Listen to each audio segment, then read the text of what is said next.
Ladies and gentlemen, welcome back to another stirring edition of Terminus Extreme Metal Podcast. I am, as always, the death metal guy. And I am, as always, the black metal guy. It's temporarily the black metal guy. I was trying to think of something in that vein, but you're ephemerally the black metal guy, Yeah, intermittently the black metal guy. A dark spirit, ghastly and withered, blinking in and out of reality periodically. I mean, my girlfriend would probably agree. When I space out, I tell her I'm suffering from wraith sickness. Oh, I like that. Wraith sickness. I'm going to use that as an excuse when I don't pay attention to people who are talking to me. Yep. Speaking of wraith sickness, we should probably talk about a very cool band. So if the title of today's episode didn't clue you in, we're doing something a little bit different. Today we are talking about, of course, the legendary Finnish black metal stalwarts, Sargeist. And we're going to talk about two records today. And one will be Let the Devil In, their seminal 2010 full-length, and we will also be talking about Flame Within Flame, the newest release from just a couple weeks ago, out now on World Terror Committee.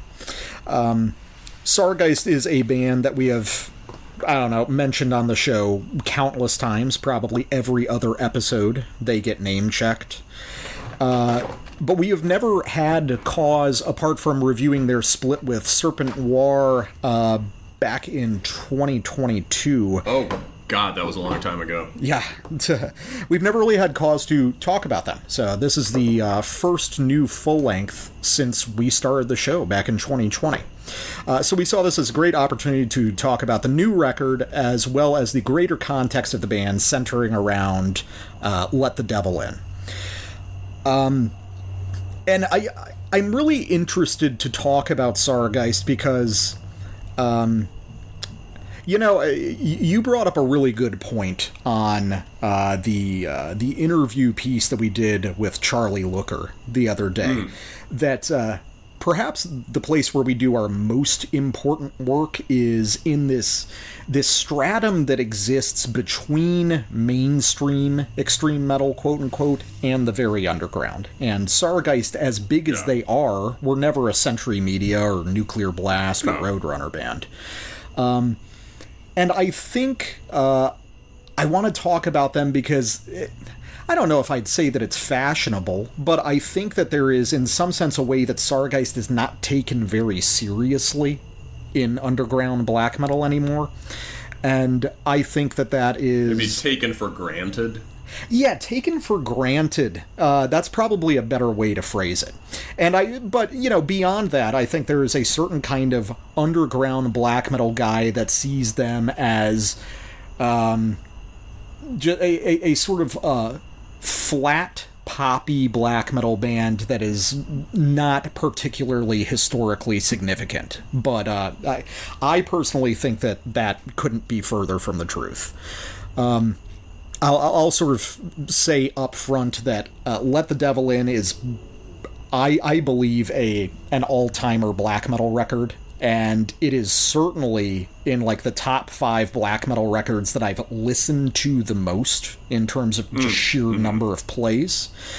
And moreover, I think that Sargeist, it will bear out, and it really has borne out, are one of the most influential black metal bands of all time, which may sound like sort of an absurd conceit, but I really don't think it is.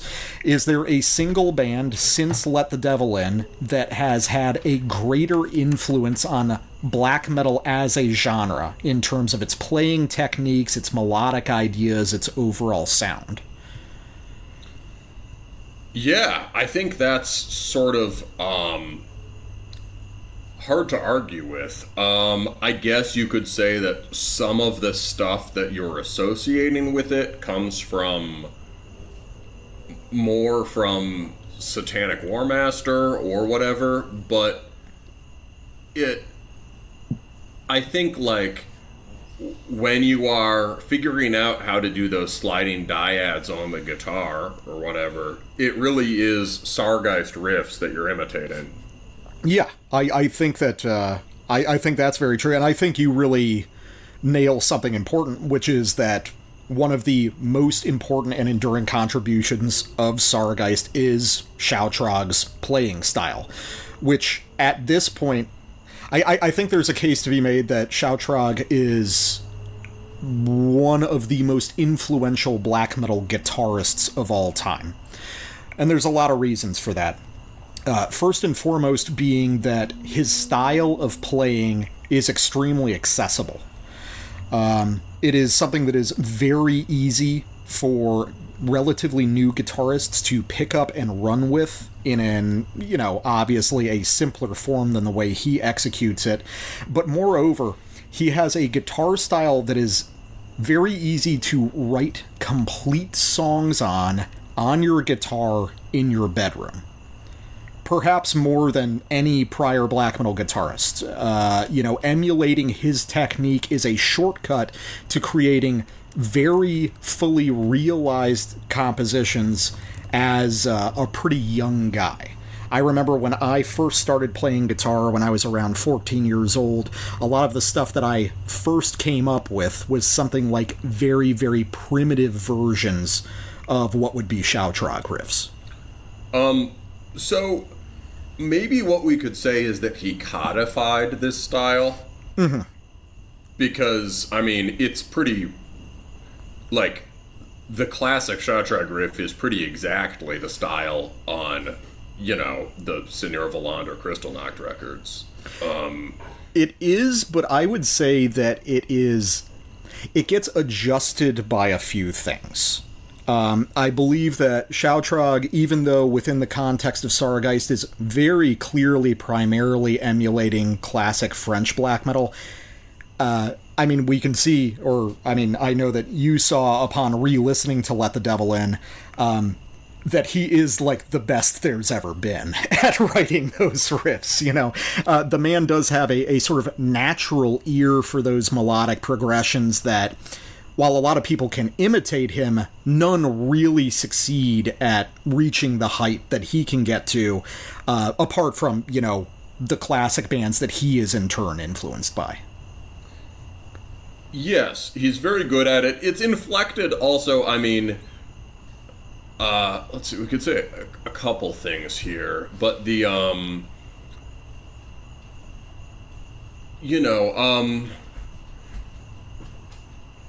our buddy, our old correspondent, JB, was saying that, do you remember he would always talk shit about Seigneur Voland?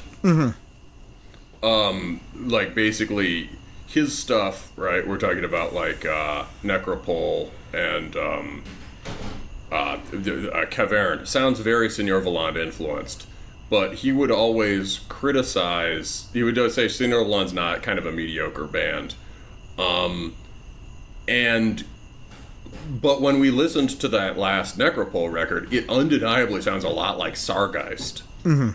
And so it's kind of like Shoutrog delivers this idea with such a polish and completeness and a way of fleshing it out and building on the Concilium formula that even Frenchmen prefer it. Yeah. Right? Well, I think that has to do with the fact that his influences, it is easy to imagine that, at least within the context of Sargeist, because while there's certainly similarities in his work in Horna and other projects, there's clearly a more decided French focus in Sargeist. While he is influenced by the classic Concilium bands, he has a more well-rounded set of influences beyond that. First and foremost among them, I would say, is Mutilation. Yes, for sure. So this idea of really zeroing in on Sargeist as Shoutrog's French-sounding band is something that I had kind of forgotten about. Mm-hmm. But that really helps to understand it, and to understand those elements that don't just sound like the Concilium bands. Mutilation, for sure. somebody in the comments on the YouTube for the new record observed he's maybe even cranked up the mutilation a little more on the newer stuff. Mutilation, I mean, I think probably the LLN in general. My guess is that the name Sargeist is a riff on Torgeist, which is one of the LLN bands. Yeah. And then, I think it also has a common root with the French bands in that the other ingredient is there's a lot of Gorgoroth. Yes. Especially if you go back on Satanic Black Devotion, you can find a pretty much just deliberate rip-off of the Krieg riff. And you know, that's all over. You hear Gorgoroth on some of the big riffs on Let the Devil In, too. There's generally some more Gorgoroth and some more dissection, which is another thing that bands like Mutilation were listening to. Yeah, and I think that it's interesting to talk about how referential Sargeist is in certain ways. Let's remember that Sargeist began as Shoutrog's solo project before it became a full band, you know, with Horna sort of being his primary creative impetus. And what I think is interesting is that if Sargeist is one half of the spawning pool of the Franco-Finnish style, the other side is Satanic Warmaster. And similar to Satanic Warmaster, I think we can call Sargeist a black metal fan band in its own way. Yeah, they maybe both started with deliberately restricted ambitions. And I think even more so with Sargeist, because he already was doing Horna. So this is something I wanted to talk about. Like, Satanic Black Devotion, like I was saying, it has a literal rip-off of the Krieg riff. It has a literal rip-off of, I think, one or two of the major Seigneur Voland riffs. And I don't mean that as a criticism, really. That was kind of the point. It was an homage. There's also a lot of Dark Throne on Satanic Black Devotion. And it was understood at the time, or, you know, in the period after it came out, as being kind of a deliberately raw, one-man nod to some of the masters, whose influence you could hear in a more digested form in Horna. And one of the weird things about Sargeist's... And that gets at one of the weird things about Sargeist's career, is that I think it wouldn't be too controversial to say, right, that over the last 15 years, since Let the Devil... Basically, once Let the Devil In came out, it kind of put Shatrug in a weird position. Yeah. Because he had these two bands that were separate in... He had these two bands that there was no neat separation between. You know, a riff written for Sargeist could theoretically be on a Horna record. A little bit less the other way. There were more different kinds of riffs on Horna records. Yeah. But to some degree, you could say a Horna riff could end up on a Sargeist record. And they were separated in part because Horna was the fleshed out, full band with different songwriting voices and live band. The polished live act, right? Then Sargeist puts out... Then, under the Sargeist moniker, he puts out Let the Devil In, which is this incredibly polished, complete, elaborate version of the Sargeist sound. And suddenly, and it sort of distills a lot of things that a lot of people liked about Horna. And suddenly, people want Sargeist to tour, too. Yeah. And suddenly these two... And I would argue that really Sargeist ends up eclipsing Horna in terms of, like, public attention. And I have totally right. I have a reason. And just as a quick thing, I think there's one very specific reason for that. And it's incredibly stupid and obvious. Do you want to take a crack at it? I like the riff. Well, I like the riff, certainly, but I would say, what's the primary difference? Drumroll, please. Sargeist stuff is in English.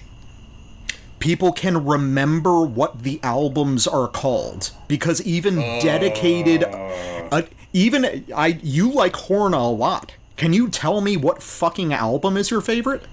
Musta Surpralami ne skistnivisks.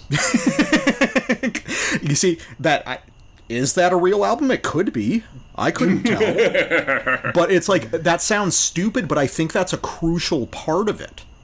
You know, you're not. I think that's a good point. There was something about Sargeist that was more public facing.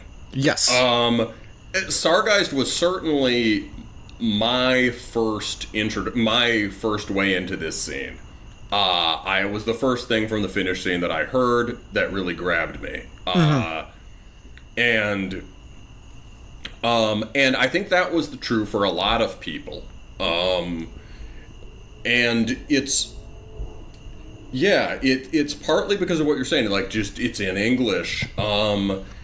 It also has something about it, like, Horna is meant to be esoteric and curmudgeonly. And extremely Finnish, like, inward-facing to that scene. Yes, Horna is for the homies. And Sargeist appears to be a little more oriented towards everyone. Horna's for the homies, but Sargeist is for the children. Right. And the Sargeist is for the children, and at the time also, a thing that we can talk about when we get to Let the Devil In, but that in retrospect is now apparent to me, it has way more in common with orthodox black metal than I thought at the time.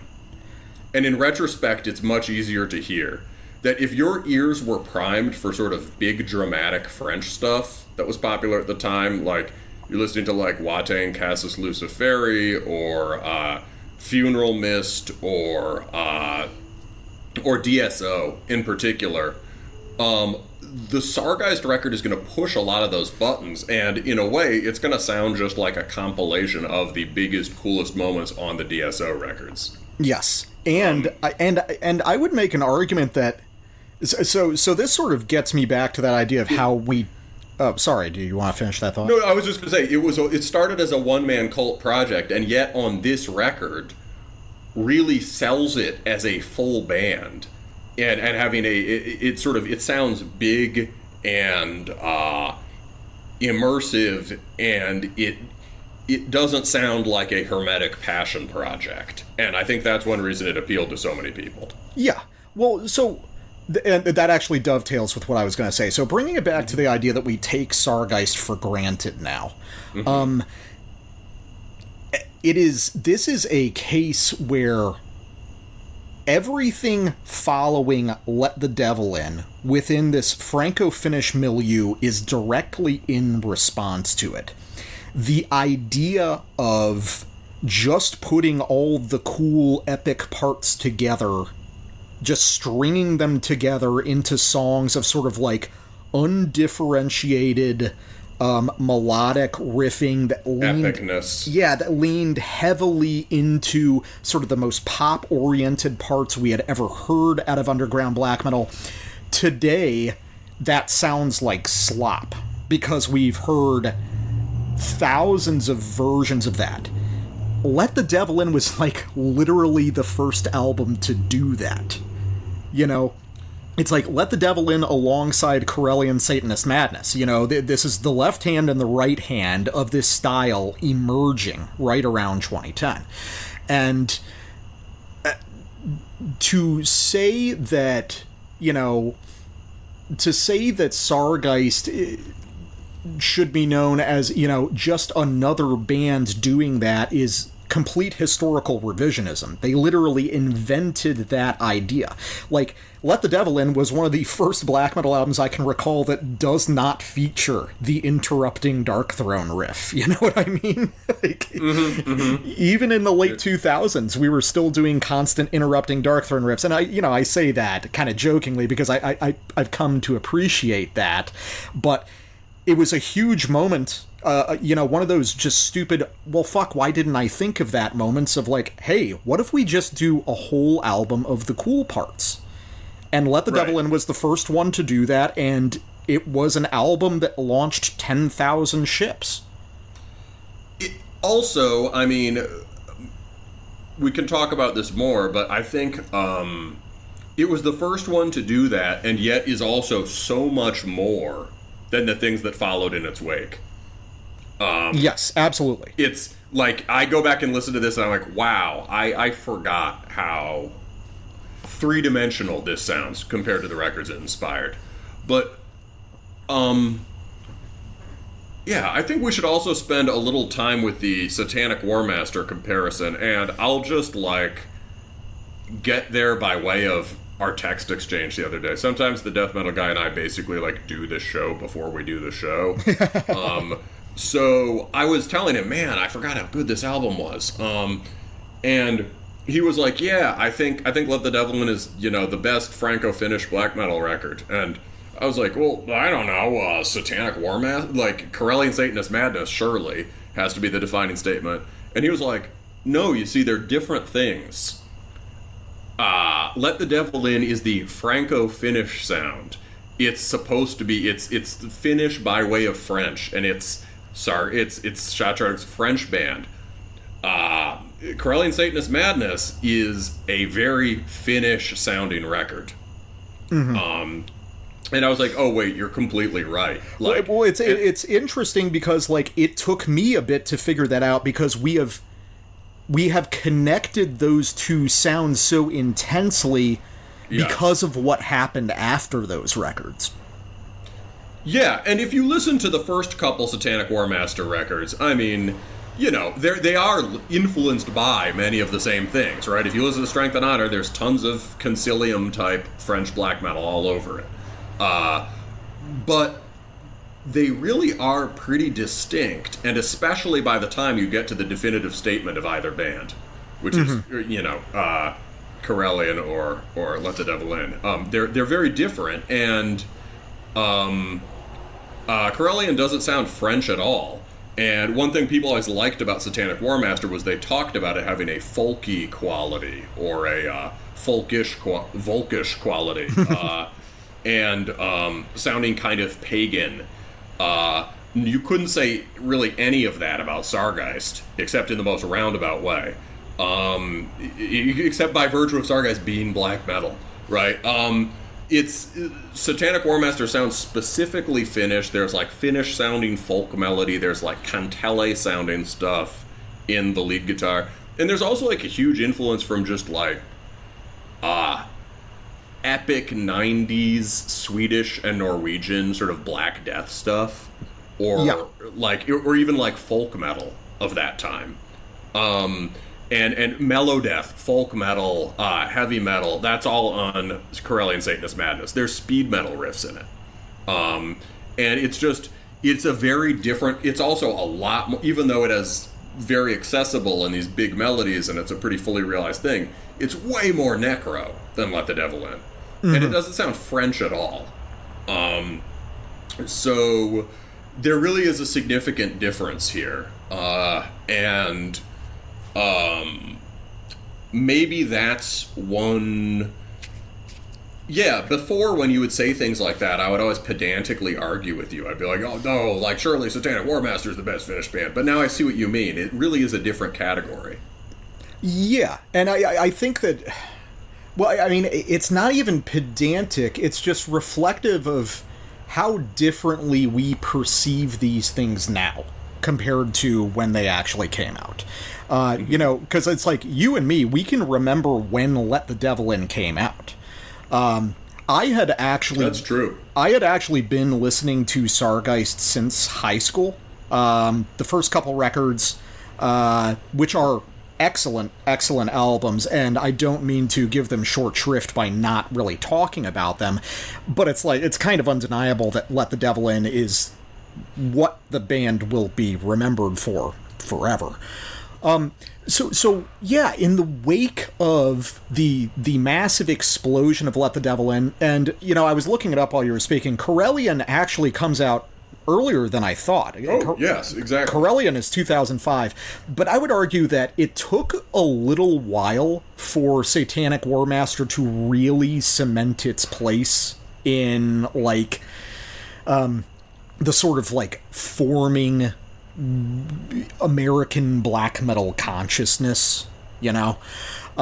It took a little bit to trickle over get solidified, because even into the mid to late 2000s, we're still primarily doing like US-style Norsecore over here, and getting into, Leviathan, Zasther, DSBM stuff. It was still a European endeavor primarily. This is something we talk about occasionally on the show, about how that, the Zoomers don't know what it was like to be into black metal in 2008, Right. Right, so maybe by the time that, Corellian Satanist Madness was much more of an underground statement, and so it takes a few years for it to percolate, and then the ground is kind of prepared. A bunch of people on Metal Archive, by 2010, a bunch of people on Metal Archives, which of course includes Europeans, right? But everyone is talking about Finnish black metal. Corellian Satanist, or Satanic Warmaster is a household name by 2010, but that's right when Sargeist comes out with a record that is instantly just as big, if not bigger. Yeah. It is bigger. It just is. It penetrates to the it penetrates to the sort of expensive leather jacket wing of black metal. Yes, it does. The power of Sargeist, I would argue, especially around when Let the Devil In came out, was in its ability to be taken very seriously by both true underground black metal people and dilettantes of the genre. There's only been a few times since that I've seen such a kind of universal appreciation from various different levels of the genre. I would say that when Mgla exploded, that's pretty much a similar example. It's the same time. And damn, it is, isn't it? Yeah, because with Hearts Toward None is only a couple years after, right? Right. The three big records would be Let the Devil In, With Hearts Towards None, and maybe Threnody of Triumph for defining the turn towards a more melodic sound. And all of these are drawing on stuff from the pagan and sort of NS black metal verboten zone that was not in mainstream black metal before then to anything like that degree. And all of them sort of and Mgla and Sargeist particularly suddenly forced that sound into the space that was occupied by Aosoth and name your favorite French band. Yeah, and it's interesting that you compared Let the Devil In to orthodox black metal, and that took me aback at first, but now I understand what you're saying a bit more. But I would also say that one of the things that Sargeist and Mgla and these other bands pointedly do is strip out the technical excess from the orthodox bands, leaving you with highly melodic French-style black metal that also is rock and roll. And I think that that's a really big part of it. Sure, it also doesn't have the death metalism. It doesn't have it doesn't have spooky arpeggio. It doesn't have a lot of the things we criticize in orthodox black metal, right? It doesn't have the bloat of DSO or anything.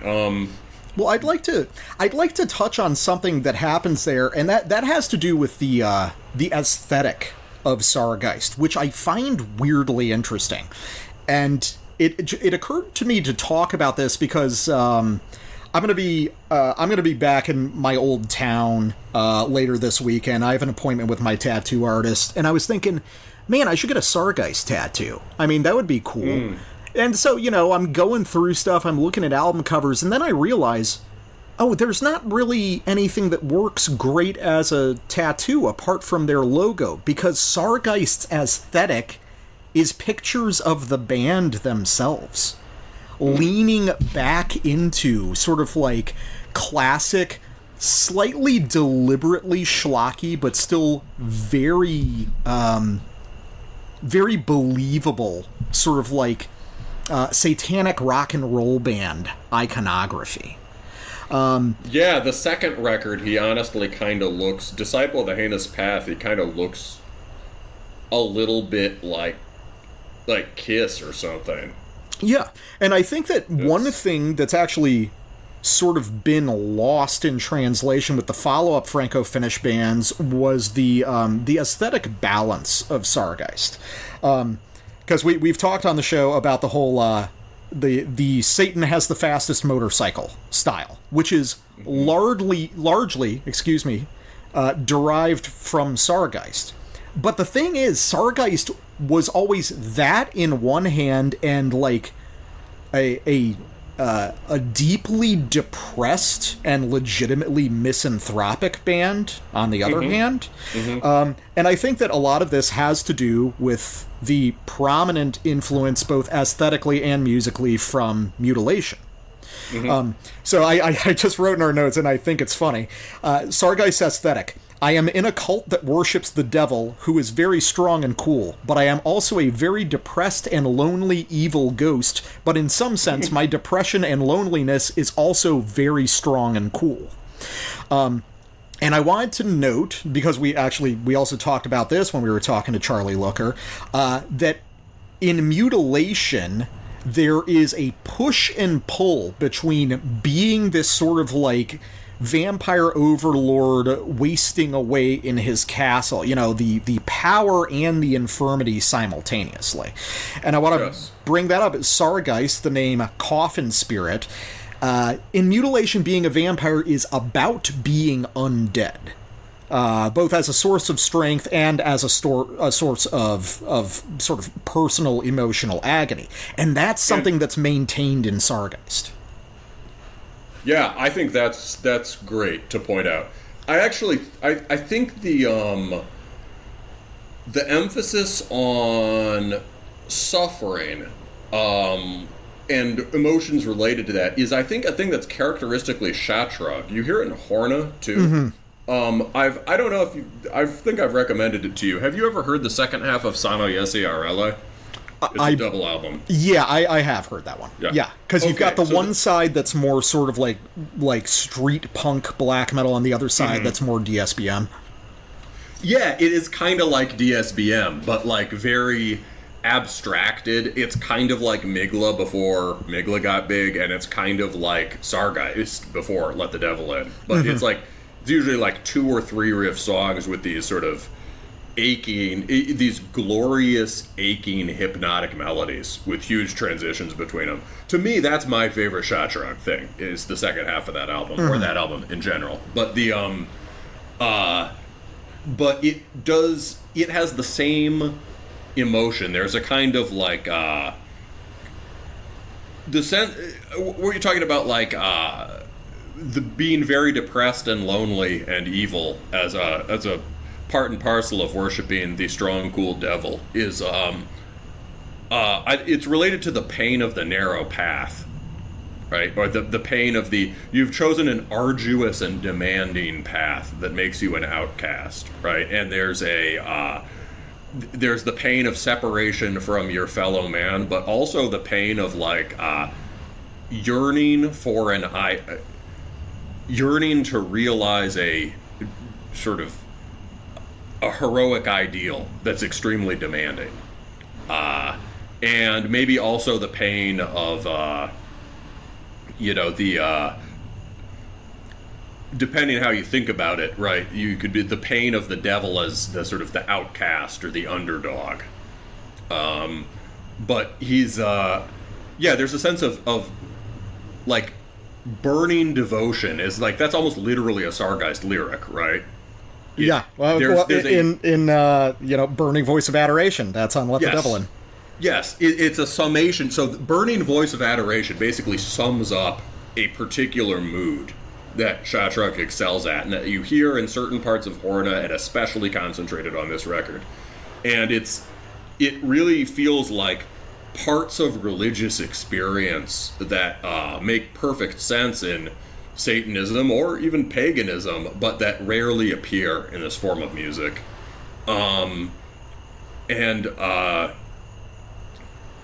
Like he's longing to be close to his God, and he's feeling far from his God. So I think that is a very important part of the band. Yeah, it's they're. everything about Sargeist is more interesting than it appears at first blush. And with that, I think it's time to let the devil in. This is a little one Gash, and you're listening to Terminus. So I cast a spell to awaken the temple. And then I discovered the enshrouded eye. And I guess you could say she let the devil in. You're like, okay, I'll open this. True evil. I'll open the segment. It's like, and that's what you fucking give me. All right. Okay, let the devil in. We talked about it a bunch in the intro, and guess what, fuckers? We're going to talk about it a bunch more now. Let me open kind of caustically. There's, like I sort of suggested up front, we take this album for granted, and there's a lot of people that will sort of like broadly poo-poo Sargeist as a whole because it's like, oh, well, you know, Let the Devil In is a pop record. And here's what I want to know. What's cooler than this album? Well, you know what, Death Metal Guy? I have to apologize, because part of the people who have poo-pooed this as a pop album is me. Like, at least you were coming from a place of, like, having been around for it coming out. I'm talking about, like, fucking imagine, like, these like, 25-year-olds saying this isn't cool or something. This is a common opinion now, or is it more just that people ignore it because they're listening to the stuff that's big now? I think that it's both. I think that there is a... Okay, I would say that the real poo-pooing of the record probably comes more from guys our age or older who are trying to really staunchly defend, I don't know, some sort of like... various visions of traditional black metal. Yeah, various positions on what black metal is supposed to be or some shit like that. And I think that there's probably Zoomers who do the same thing, like not understanding that their favorite band is just patterned off of this record almost exclusively, but you know, I think that it has faded into the background. I think that Sargeist's, and this album in particular's, influence is such that it's almost unrecognizable to a lot of people who are into black metal. It is certainly for people who only got into it after it came out. Right, it's one of those hard to recognize the air you're breathing. Yeah. A lot of your swimming in. Yeah. It's, you know, it's like saying that, oh, suffocation wasn't that big a deal, you know? Well, yeah. So do you want to talk more about that, or I was going to get into my sort of apologia about this record, because I think it has some bearing on what you just said. Yeah, I mean, you can go for it, and we can, like, sort of fold them together. Yeah. I mean... Well, I think something that's happened, as you've pointed out, we mention Sargeist, and especially, like, Sargeist is a byword for this album, on the show, probably every other episode. And often, I don't want to, like, oversimplify, but often what happens is a kind of predictable dyad where you say, it sounds like Sargeist, that's great. And I'm like, oh, it sounds like Sargeist. I wish it didn't quite sound so much like Sargeist. And I think what's happened is that we've used this record as a signpost for a certain kind of album. It's an influence on a certain kind of album, which is what you could say, you know, the Franco-Finnish Black Metal record that's kind of written in a rigidly 8 of this, 4 of this, 3 or 4 riffs per song kind of way. And a lot of those albums I really don't like. And even when I hear the influence of that kind of... Even when I hear more complex stuff that feels proximate to it, I often don't like it. I think we've kind of...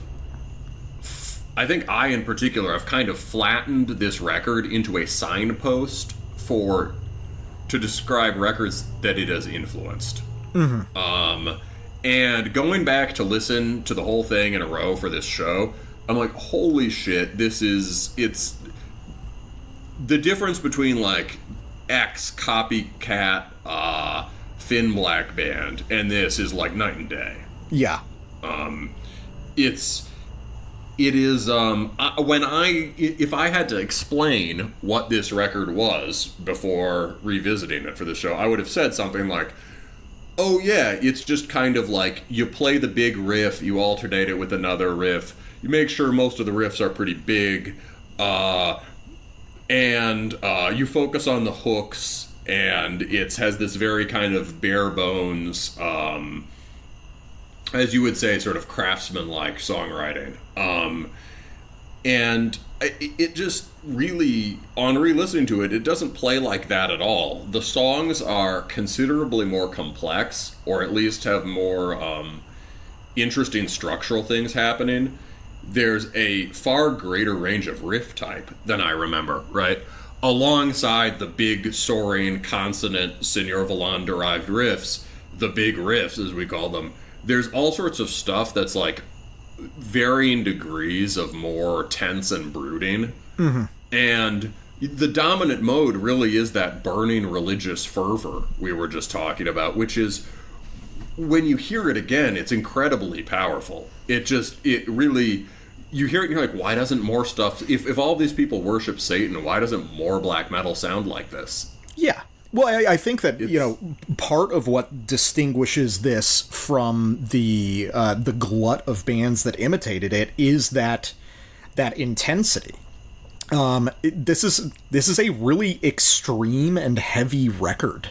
Despite its pretty polished production and its emphasis on like the most melodic parts of French black metal, there's a real like sort of down the line black metal aggression to it, which I think is one of the things that gets, I wouldn't say tossed away by other bands, but just sort of... Kinda, though. Not deliberately, I don't think. Right. Like, I think that people, it all comes down to... So, let me back up a bit. So, one of the things that I find so fascinating about Let the Devil In is it might... How's this for phrasing?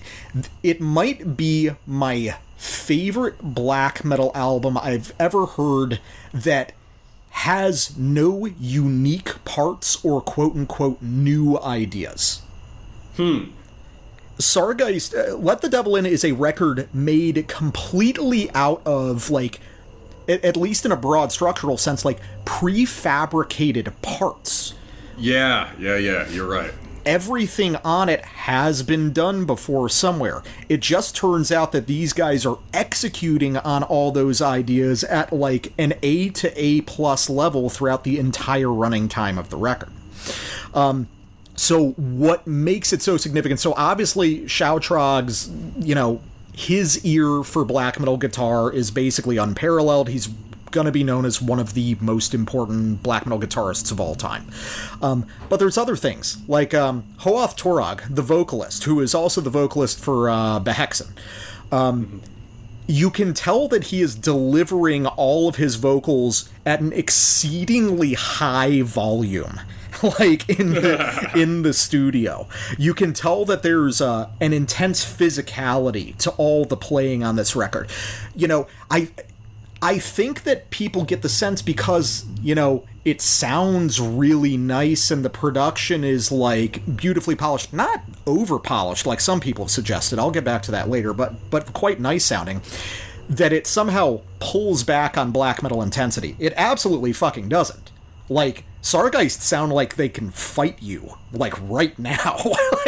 And that's an element that gets forgotten about. So basically what I'm saying is all the Franco-Finnish bands that imitate this record end up losing the immediacy and the band energy of it. And that's one of the big things that elevates this so far above things that are structurally similar but just lack the kind of emotive potential that this has. Yeah. I think you're really right about the physicality and aggression. there are the slowdowns are an important part of that, I think. Oh yeah, the breakdown moments on this are huge. Yeah, even just the switch from, the first two tracks move at a clip, and then we drop into From the Black Coffin layer. Mm-hmm. Just that change up is important. Which track is it as the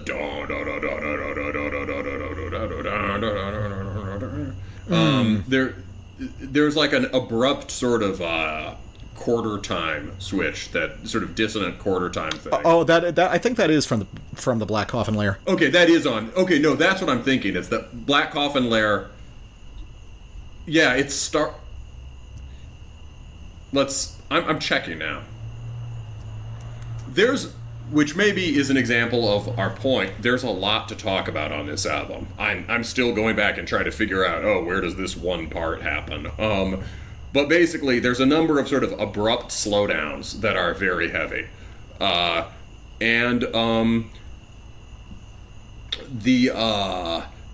is a full band lineup in the recording, which is important. If you want to, I was just looking when you were talking about the vocals. I was looking at the Metal Archives, and actually, you want to save the lineup stuff for later. So let's do that.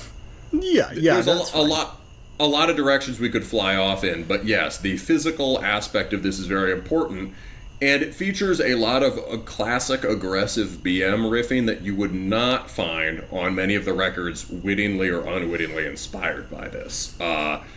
One of the things that really grabbed me about it when I first heard it was that the title track has a something like a thrash riff. Yeah, it's so fun. it's really fun. It basically works kind of like a destruction riff, but it has, there's also like the final track is fantastic as Darkness Tears the World Apart. That has a D-beat part that sounds like Grave or Dismember. Just like dissonant D-beat riffing, and like sort of much lower vocals. Yeah, well, I mean, you're getting at the fact that this is so much more varied than people give it credit for. Yes, and I would say not just musically varied, but really varied in terms of mood, which is another, sort of getting back to that idea of Sargeist's aesthetic. This sort of juxtaposition of like, satanic priest and lonely vampire and like leather jacket and sunglasses rock and roll guy, that all these elements should be at odds with each other, but they fit together very well. And that's why you can have like the opening track Empire of Suffering, and then halfway through the album you're at Let the Devil In, which is a celebratory song about being stoked about Satan, and these all feel like contiguous parts with one another.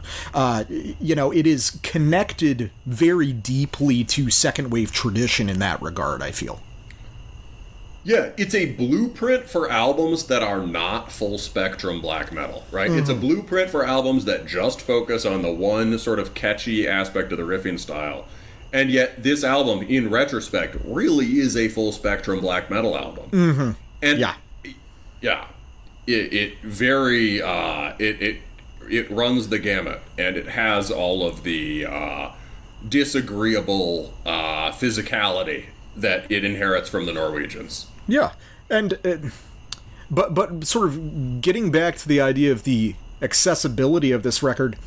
What's interesting is that as this record has been flattened out by the Franco-Finnish stuff that's followed it, Sargeist itself has been kind of flattened out into this album, when in actuality, this is the only album in their catalog that sounds like this, exactly. The first two Sargeist records have a lot more just like Darkthrone and Craft in them. There's certainly, these wildly melodic, stirring riffs, but they're not, like, largely made of those things. Nor do the albums that follow it. So it's fascinating to me what a gravity well this album managed to become, which really sort of reconnects with that idea of, like, is there a plausibly more influential record in the past 15 years since it came out. And the only two that I can imagine might have like a similar weight, Threnody of Triumph is up there. I would say it's just not as influential as this, though. No, it's not. But the only two that I can imagine are Exercises in Futility by Mgla, which is the one that really blows them up on the world stage, or maybe Paracletus. But then it's like Paracletus is really vying for attention with 3 or 4 other DSO records, and everyone has their own favorite, Right, and a lot of the stuff that we could say sounds more like C Monumentum than Paracletus also sounds like Sargeist. Yeah. It's,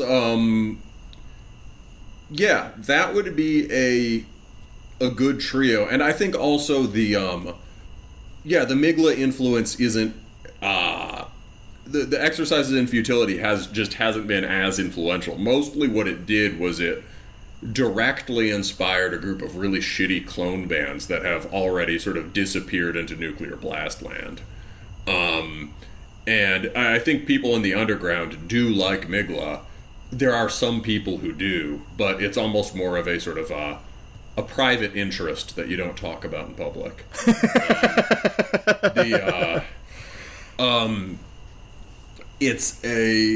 I think Sargeist has had the most lasting and pervasive influence, because you can see it influencing stuff in the overground, right? You can now hear French bands whose take on French black metal sounds kind of Sargeisty, right? Mm-hmm. Yeah. I mean, there's all, like, the newer Sargeist record sounds a lot like Karn, I think. Yeah. But that Karn album has some stuff that sounds pretty Sargeisty. I mean, what they're really listening to is the biggest parts of DSO, but they're clearly also connecting that to the Shatrug's interpretation of it. Yeah, well, it's because it's the Sargeist, Let the Devil In has become endemic to black metal. Yes. You carry it within you, whether you received the Franco-Finnish disease or not. Right. It sounds French. Right. If you're doing Finnish stuff, if you're doing Frenchish stuff, you probably sound like Sargeist. If you're doing Finnish stuff, you probably sound like Sargeist. And if you're making like, more like sort of nowadays triumphant NSBM type stuff, you probably sound like Sargeist. Yeah, you can't get away from it. Yeah. Let's let me go to my first sample real quick. So again, I'm gonna keep going back to this. Everyone listening, especially all the Zoomers, you have to understand that in 2010, this was like it's impossible to overstate how big a deal it was when this fucking album came out. We're going to be playing a bunch of samples, and they're probably going to sound like stuff that you've heard before, but you don't understand because these versions are better, and they were first. And one of the things that fascinates me so much about this record is that, like, this is the record that sets the Franco-Finnish style into motion fully, and it fucking destroys it in exactly the same moments. Yes. Because nothing that's come after has meaningfully competed with it. So, I'm just going to start at the very beginning of the record with Empire of Suffering, and just try to imagine that it's 2010 and you've never heard this before.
it's those riffs. Really, this song forms the template for everything that comes after, both within this album and really within this style. And going back to them, it is amazing how sophisticated they are, how much mood you can locate within these riffs. You know, that's an interesting exercise. I would challenge anyone, especially younger guys who this is really just part of the DNA of black metal as they understand it, to like give this album a serious listen, like with headphones while you're like laying in bed in the dark, and fixate not on the individual riffs, even though they're awesome, but like listen to it as a black metal album that is as intensely atmospheric as anything from the second wave. You know, take it seriously, and it's amazing what it can evoke in you. Something that's just as powerful as many of the Norwegian classics. It's you know, black metal guy, it's just so fucking good. The album is just so fucking good. I mean, those three riffs back to back, each of those on its own would be the big riff of another song. And here they are they're a clearly defined sequence where each builds on the last. You're just casually peeling them off. Yeah, we start out with the kind of Gorgoroth sort of Baroque riff with that oppressive geometry, right? Mm-hmm. You just kind of walking us through this, just sort of like hitting the eighth note. Do do do do do do. Yeah, it's the paradigm of the grid-written riffs that you usually hate. Yes, in there's something. Yeah, that's why I stopped using that term. I think it wasn't a good term to define what I was getting at. But there's in it, like one of my favorite riffs is the Gorgoroth Krieg riff, which is very deliberate. It has this like sort of Baroque, this Baroque geometrical or mathematical quality to it, where it's just rolling off. And Sargeist nails that at the start of it. So I guess good grid. And partly also because of the way it's played. It's not it's not played in a sort of rigid way, but each of the notes kind of like swells into existence, actually. And then we get that second riff, and the second riff is one thing he does here is he's not starting riffs on the same note. Mm-hmm. Whether it's the root or the octave. When we go to the second riff, we are on like I think a flat third or something. So is this a chord change? Is this a key change? Fuck if I know. He starts on a different note, and he does it without breaking the flow from one riff to the next. Mm-hmm. And that works out. And then when we get to the last riff, we're up on the fifth. It starts da da da da da, and as he goes through that middle riff, the middle riff starts to lose the geometric sense. It starts to become more lyrical and French. This sort of like pulsed, long, elongated note against short note. This sort of like pulsed syncopation to it. We get to the fifth.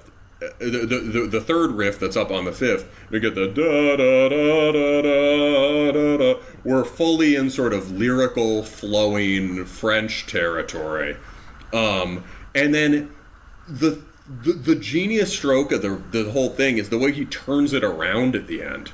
Da da da da da da da da da da da da da da. We're back in the oppressive geometry. And it happens in a totally liquid way. The riff changes rhythmic character halfway through and starts to become this like from this like very expressive syncopated thing. It starts to become like hammering the one. on everything. Almost like a stomp riff. Da, da, da, da, da, da, da, da, da, da, da, da, da. He'll also like hit the same note more times in a row than you expect. It's not like beginning of bar equals new note. There's just, it's really inventive, and that's just a crazy, fully realized, I guess, set of chord progression or set of key changes worked out between just those three riffs. And then, after that sequence of all these trem riffs flowing seamlessly into each other, we drop into that rock passage that it never really occurred to me before, but it totally, like, announces the arrival of Mgla's With Hearts Toward None 2 years later. There's no fucking way that they weren't taking influence from this record when they wrote that one. Maybe, however, Grotza does sound like that. Grotza does sound like that, but Grotza is more of a black metal's black metal to me. Whereas With Hearts Toward None starts really down that path of, like, the heavy post-punk influence. And, you know, the things that more, like, that are more unique to Mgla itself, I would argue. I have to disagree here. Grotza, well, that's fair. I mean, I don't listen to Grotza Yeah. nearly as much, so I should go back. I know that it's really good. Yeah. But I think there is a difference, though, and part of it is that Grotza, even though Grotza is mostly muscular, mid-tempo, sort of post-punkish riffs, a lot of the time they're slower than you'd expect, and simpler than you'd expect. This sort of, like, swagger thing in this riff, it feels more rock and roll when Sargeist does it. Yeah. And maybe Mgla after Grotza sounds more rock and roll as well. Sargeist does it in a rock and roll way, and also I think in a way that connects back to just, like, In the Shadow of the Horns, or whatever. Yeah. But I guess In the Shadow of the Horns does sound rock and roll. That's kind of the whole point, right?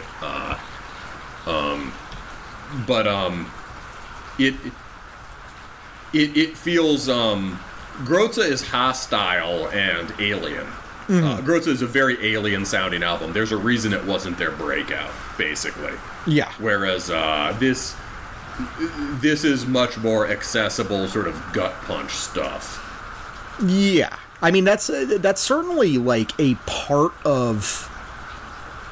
It's a part of why this album was so influential and is still occasionally derided, is the intense accessibility. There is a clear... This is largely music that is structurally simpler than what you get from Horna. And it's very deliberate. Yeah. I would have to reevaluate that, because this record feels... A lot of Horna songwriting feels pretty straightforward, stompy thing. It's like three riffs and I think on Horna, one thing that stands out about listening to Let the Devil In again is it feels like the songwriting is taking place on the level of the album as a whole. I'm not sure you could say that about Sano Yosiarele. I'm not sure one has more or less parts per song, but Let the Devil In is very fully realized as a sequence from track to track. That is fair. Yeah. One other thing that I want to add, and I think this isn't really talked about enough, of one of the things that makes this so distinct from other Franco-Finnish records. I think there's a way to just consider this, like, fully a DSBM record. Yeah. I think, for sure. Yeah, I think that the sort of, like, DSBM influence has always been really important to Sargeist, and obviously this channels to me a lot of the same energy that I get from, like, Nyctalgia and Sturband and stuff like that. That fast DSBM that has been, like, largely forgotten nowadays. Yeah, frenzied, active, depressive. Yeah. But let's get to your sample, which is one of the sickest songs on the record. Yeah, so, I mean, in some sense, as the death metal guy said in his notes, like, basically, like, once you've reviewed Empire of Suffering, it's like, well, that is the important one. Okay, we're over the hump. But, the thing that's fantastic about this record is how it never lets up on that standard of quality. I tried in my samples to, obviously, like, my impulsive thing was to just sample the title track, because that one is kind of symmetrical with Empire of Suffering in terms of how much of a banger it is. But we'll just save that for the interlude. Sure. What I wanted to focus on instead are two kind of longer album cuts that every time I listen to this album, I'm like, oh shit, no, maybe this is the best song. This record will absolutely give you that feeling of like, oh wait, no, like every song when it strikes you in a certain mode, you'll be like, maybe this is the best song. So this is the latter part, or the middle part of Discovering the Enshrouded Eye. This is the longest track, I think, on the record. It's even with Nocturnal Revelation. And I think it's very crucial to what makes this album so great.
It's so fucking sick.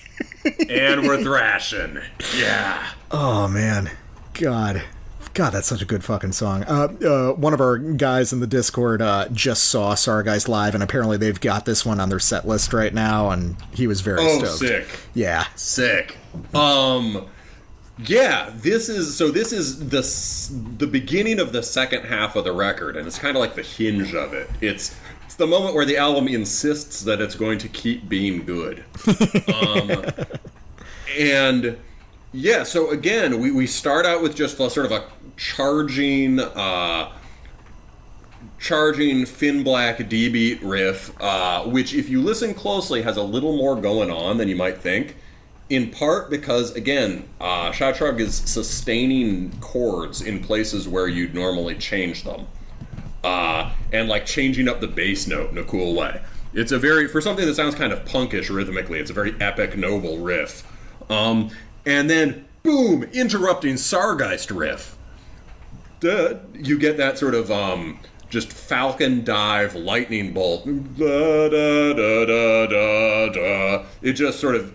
It hits way sooner than you would expect, and like it was prepared for in a way that it wasn't. Mm-hmm.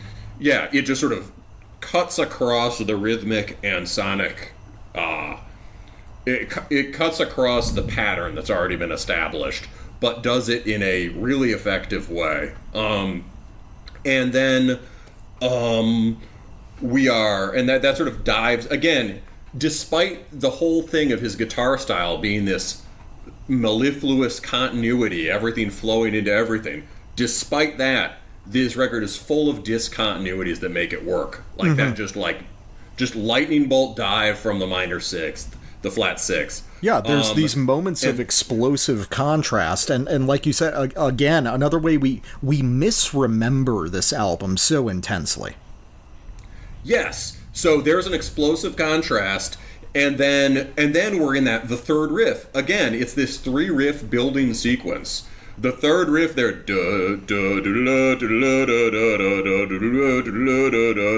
that goes between the 1 and I think the 5, and that has this frenzied kind of pedal point alternation there. It sounds like Spite Extremewing, kind of, right? Yeah, definitely. It's doing some of this track is Sargeist's most sort of, I think, aggressively melodic. He's doing the most sort of like jagged and aggressive melodies on this one. And so you get that riff that kind of sort of alternates, sort of swings back and forth around the fifth in this increasingly frenzied way. And then boom, mosh riff. You know, we get our sort of mid-tempo stomp riff, and then this sick pulsed chord that works as a build-up. The way the rhythm, people should like study what he's doing there during the dropout part, right? And then, bam, huge riff, enormous lightning bolt. Like this is the he's had this fourth one in the bag, the do do do do do do do do. And there you've got the oppressive geometry is back, but with these huge sweeps between the intervals that give it this much more lyrical vibe. So that sounds like a Karn riff. Yes, exactly. And Karn is drawing on the like type of DSO and other French riff that inspired that, but probably also just Sargeist now that I hear it again. Yeah. Like you can't get away from him, man. No, I mean it like that is it's hard for me to hear a riff like that and say it's less than the DSO riffs that inspired it, you know? And of course, and here again in this riff, this riff works by discontinuity. We have an isolated he isolates the lead for maybe the only time on this record. It's an isolated trem lead, so it sort of really cuts through the sound. And he's just swooping between distant frets rather than moving in this kind of gliding stepwise motion that he usually does. So it's really cool, man. And then the way they end the song is ingenious because he does like a coda section where you get the first riff in that 3-riff sequence, the third riff in that 3-riff sequence, and then we're back to the enormous barnstorming sort of swoop riff. Mm-hmm. I also think because it isolates the lead like that, it's a good example of him just finally being like, okay, this is my Krieg riff. Like I'm like, instead of ripping it off, I'm going to just do a riff that's like it and that's that good.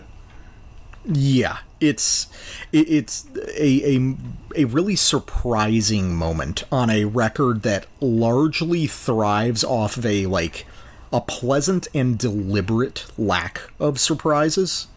You know, if Sargeist began under very deliberate constraints, Let the Devil In is a great example of what happens when a band knows how to maintain those constraints but knows when to break those rules for maximum effectiveness across the entirety of a record. Yeah. And again, it's like if you take the level of detail in the structure of a song like this, it's just on another level from the like A, B, A, C, A, B shit it inspired. Mm-hmm. Yeah, it's that one is a major one on the record for a reason. Here's one that's like spoken of a little bit less in discussions about this record, but this is like, for my money, my favorite song on the album. Burning Voice of Adoration.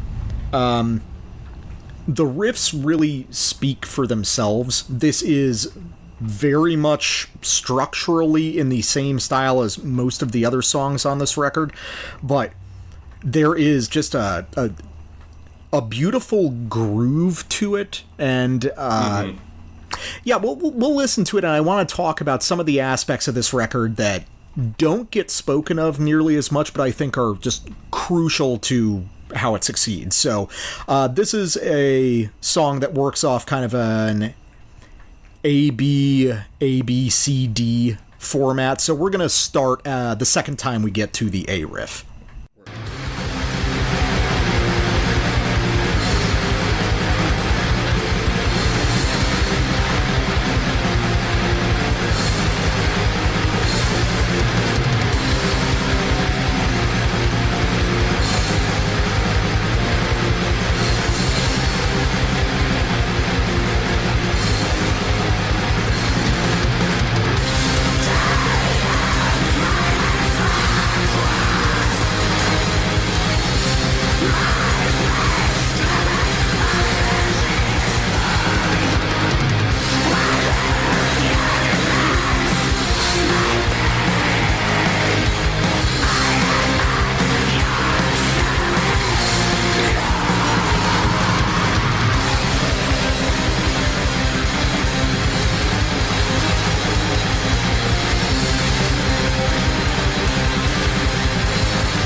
There's so much to talk about, but one thing that had occurred to me to talk about. So, what's fascinating about this song, what makes it so unlike other things. So, there was another note that I had at the top of our document that I didn't get a chance to really talk about, but now it's a good time to talk about it. So, Sargeist is really into Satan, Satan, Satan, Satan. They're really big fans of the big guy downstairs.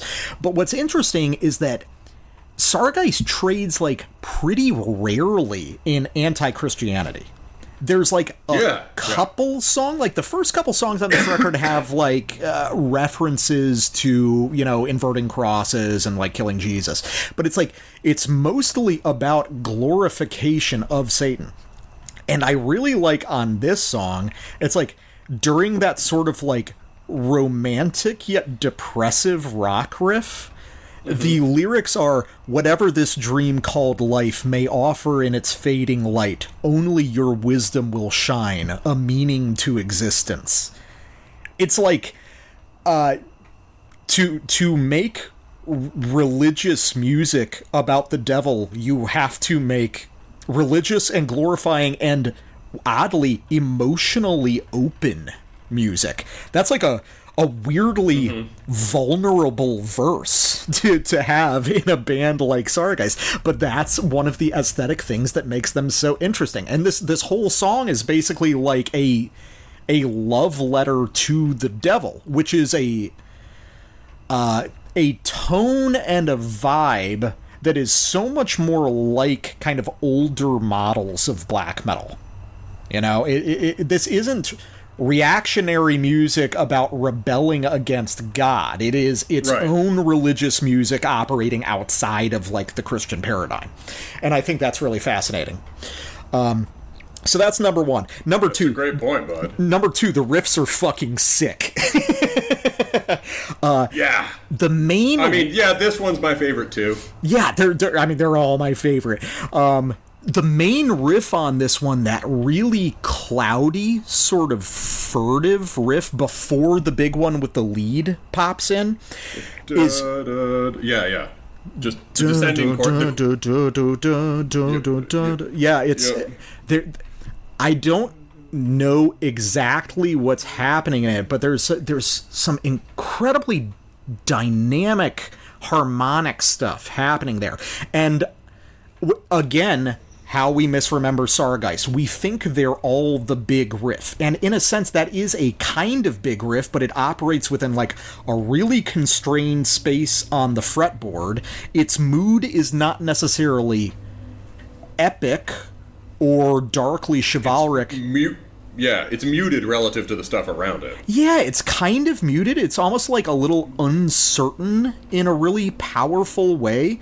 But that's like, that is the subtlety that lies within this record that we fail to remember. That is the kind of thing that makes this so superior to other Franco-Finnish stuff. It's stuff like that. Also, fascinating thing, this is sort of an aside, but I think this could be meaningful. Can I talk about that riff? Oh, yeah, go ahead. I mean, it's, yes, it's like, da, da, da, da, da, da, da. Yeah, very simple. I hear what you mean about uncertain, but what it is also is, like, it's really close to the, just the Seigneur Voland, L'Aigle Concurrent, right? It's pretty close to just, okay, we all got to roll out our Conquering Eagle riff, you know, and that one's da da da da da da da da da. So it has kind of this kind of magisterial descending procession, or progression. But it does sound like a procession. They're similar, but like, in the context of the Seigneur Voland record, that's a huge riff. And they're just kind of inventing that riff form. And here, Schatrug is using it kind of as the, just the basic raw material of everything. And it is an ingenious riff, I agree with you, for its simplicity. And for the way it takes, like, a model. The Seigneur Voland riff is so dominant and sort of commanding. And the Sargeist more vulnerable version, I see what you mean. It kind of wanders back to the first note. And then it's kind of like, okay, I'm doing a riff like that, and then boom, here's what I can add. Yeah. Right? Like, so, right,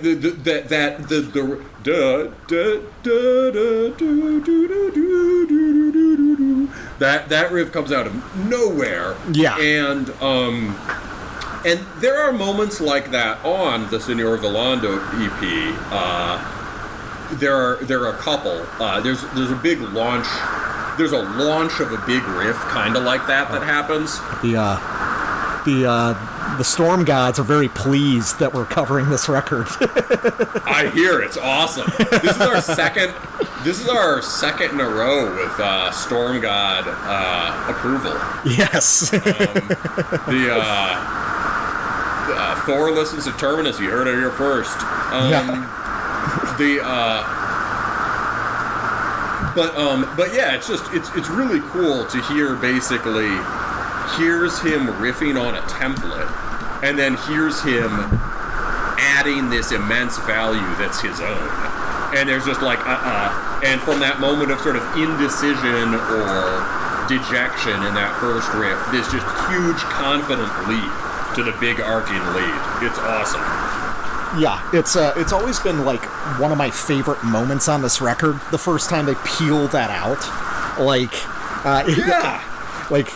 And like the opening lines are hail Satan, father of my flesh and soul. Jesus Christ, dude. I love the bluntness of it. So another thing that I think is cool in another subtle way where this record is influential, the rock passage on this one is so massive, and it's really shaped like a breakdown in an interesting way. You can imagine kind of spin kicking to it. And just out of curiosity, the other day I was looking up like guitar covers of this song, because I've just never looked at it. I just wanted to see what the phrasing was kind of like.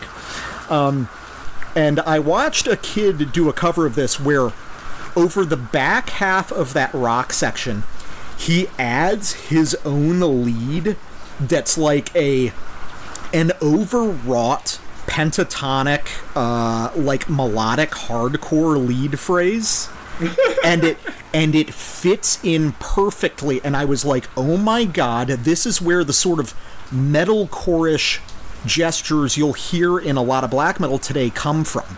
They're probably coming from the rock parts of this album more than metalcore itself in a lot of cases. You're right, and we would always associate it with that. There's things on Winterfilleth, but Winterfilleth has not been as widely influential. But this, I hear what you mean for sure. This record is full of like two steps and full-on breakdowns. Yeah, it's so good. So, well, while we were listening to it, you were talking about something else you were detecting. Yeah, well, the interesting thing, right, is that you get that initial sort of throwdown moment, which has the breakdown impact, but then he continues it. And as he played it, I started to realize, like, oh, that's Doom. It really, it has the kind of, the conclusive quality of a certain kind of Doom riff, like, and now we are finishing the big part. And it really reminded me specifically of something off an Atlantean Codex song. But that's just idiosyncratic. I could just hear the Atlantean Codex vocals over it. The chanting of faith.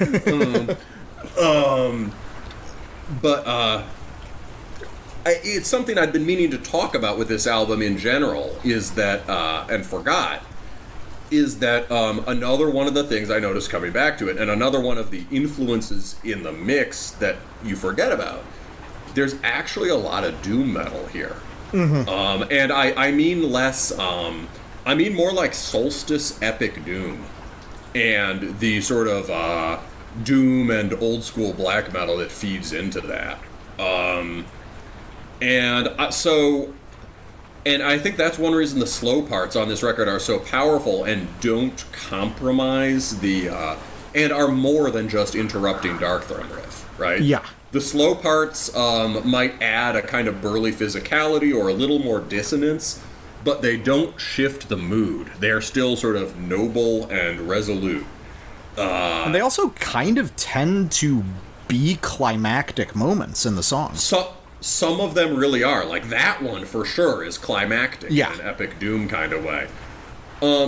And then, towards another one of my favorite songs is towards the end of the record, we get Twilight Breath of Satan.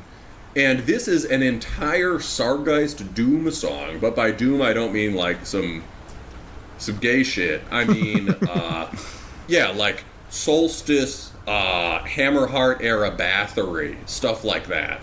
And then also the kind of slow black metal songs inspired by that, like, Mountains of Might or Blashurk Mighty Ravendark. So this is our sort of Sargeist's Nordic Doom track. We're gonna start once it's had some time to get going. We're returning to the main riff of the song. And the interesting thing is that where I start the sample, the main riff has already been playing for a full section. So he does a lot of repeating here. And we're coming on the second pass.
Did you hear the tempo drop just as the fade out? Yeah. They actually do. Yeah, there's actually a tempo change. They slow it even down even further, which is super heavy. So yeah, you could hear the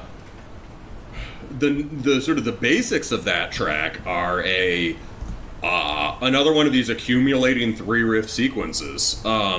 The starting riff is so simple, and it's a great reminder that, like, I think when you hear this record, when I heard this record as an introduction to this style of riffing,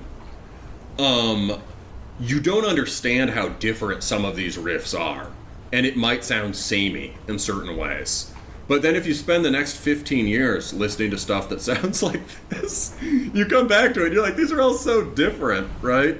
So the kind of Signor Volandi, it works around a Signor Volandi simple kind of riff. It's like 4 fucking notes in mid-tempo, and it is just completely different from all the other riffs like that on this album, which is awesome.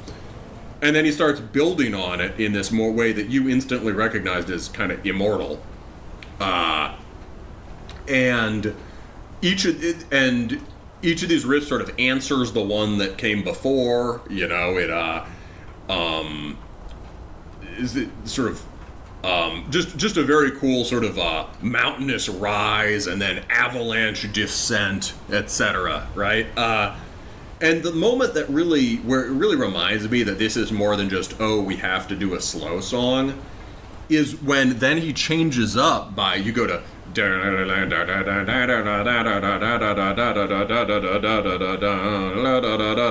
so you get this kind of like legato trem over the slow 6/8, and it has one of those kind of stepwise descending French type melodies over it, but in this context it sounds very different. You were comparing it to folk metal. Oh yeah, I was thinking like old Windier. You know, I always go back to them, and Falkenbach actually. Yeah, makes sense. And the funny thing is that, again, some of these ends of tracks are so good. They do, like, they go back to one of the initial sequence of sort of mountainous doom riffs, and then they return to that sort of flowing folkish riff, and after one section, after like four reps, the drummer starts gravelanding it. Yeah. So we end with like a G beat under it, and then you hear it and you're like, oh, this is like a Graveland riff too. So this is definitely the least French sounding track on the record. It's kind of his nod to the more sort of Nordic and pagan black metal stuff he loves, and folk metal. But one reason it stands out so much is it's still all filtered through that French guitar technique. And that sort of gracefulness to it. It's very unique, and again, you hear just the idea of like G beating that last passage is like, that's full band shit. That's not solo projects shit, right? It's real interaction, and I'd completely forgotten about it.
So, the question that's pressing, that informs a lot of what happens after 2010, I would say, is something like this.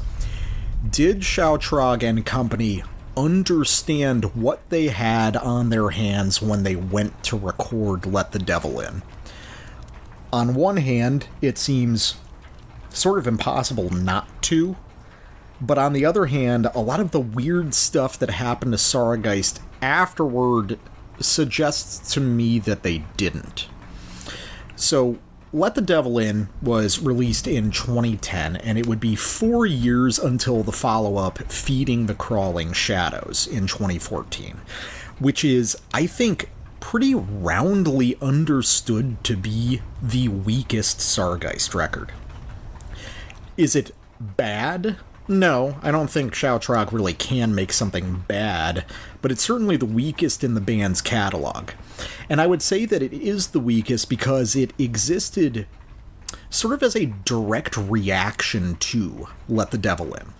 I have a feeling that Shoutrog was a little unsettled that his most melodic and most sort of accessible record he had ever done up to that point was the one that took off so intensely. So, in response, he went back to the roots with something a lot gnarlier, more Dark Throne-inspired, generally more dissonant, and the result was that the audience just wasn't super there for it. You don't hear a lot of people talk about it. In 2018, Unbound was released, which was better but still kind of uneven, and that brings us to today with Flame Within Flame.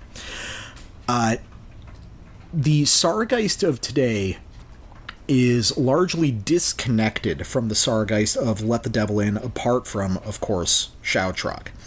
And there's a lot of interesting ways to examine what happened to Sargeist and a lot of affiliated bands in the early 2010s. And Black Metal Guy, you actually know the circle of bands a little bit better than me. So what do you think really occurred here? Because the lineup, as we understood it, essentially dissolved after Feeding the Crawling Shadows. Right. I think you have the... I think we're agreed that basically, like, Let the Devil In comes out and kind of just, like, upends things for the Finnish scene. And I think if Sargeist has never sounded the same since then, like, basically, like, yeah, it's clear that Sargeist has never been really clear where to go since then, and that's equally true of Horna, ironically, right? Even though these are separate projects, Horna has also never recovered from Let the Devil In. They did Sano Yese Arele in 2009. So that means that 2-year period is incredibly productive for Shoutrog. Those are two records that are distinctly Sargeist and distinctly Horna and feature just anthemic, top-notch songwriting. Horna has done stuff since then that's basically more just, like, dependable and has continued its niche as dependable live band. I think we reviewed Kuoleman Kyrio in 2020. I liked that a lot. It's a good record. I've never been super into Horna myself. I respect them deeply, but it's never really been my thing. I get it. Yeah, Kuoleman kind of removed a lot of the both the sort of a lot of the stomping RAC aspect and sort of brawling punkish black metal gets removed. And you get something that's a lot more austere and dissonant, more focused on, like, meshes of dissonant trem riffs, but not really in an ortho way. It was interesting, and you could tell it was an effort to make something that did not sound like Sargeist at all. And I think it was quite good. The latest Horna I couldn't get into. The latest Horna sounded kind of like big Emperor-style synth black, but then you throw some classic Horna RAC stomper riffs in there, almost like arbitrarily. There's like some super epic Finn Black riffs, but they just seem kind of like it's not clear how they relate to the stuff around them. Yeah. Well, I think I think beyond even just Horna and Sargeist, Behexen also we have to talk about, because all of these bands sort of grow into each other as this mass incestuous unit, between late 2000s and mid 2010s. And Behexen also used to be mentioned much more in the same breath as these other bands, whereas it's now considered a footnote. But yeah, My Soul for His Glory was 2008. That was maybe the last. And then nothing happens, and then, it's only 4 years, but then we get Nightside Emanations, by which point I think Behexen has become an ortho-black band. And that's just 2012. Behexen basically changes from sort of stomping Finnish black metal with a heavy death metal influence into kind of a generic, polished ortho-black band by 2012.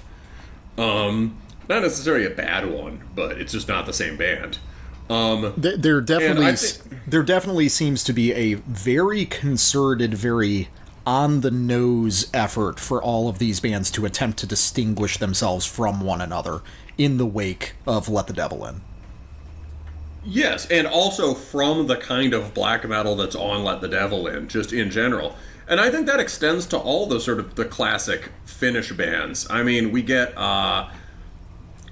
Noxerer is 2010, is sort of simultaneous. That's basically Satanic Warmaster. That's kind of like a less memorable aftermath to Corellian in 2010. And then Werewolf reforms, and he comes back with Fimbulvinter in 2014, which is the first in a long series of... sorry, I got ahead of myself. Fimbulvinter in 2014, which is an attempt to get away from the sound he and Shatrug and, Black Goat had established. Fimbulvinter is Satanic Warmaster does Emperor Symphonic Black Metal. It's a really good record, but it's sort of everything that the Finnish style up to that point was not.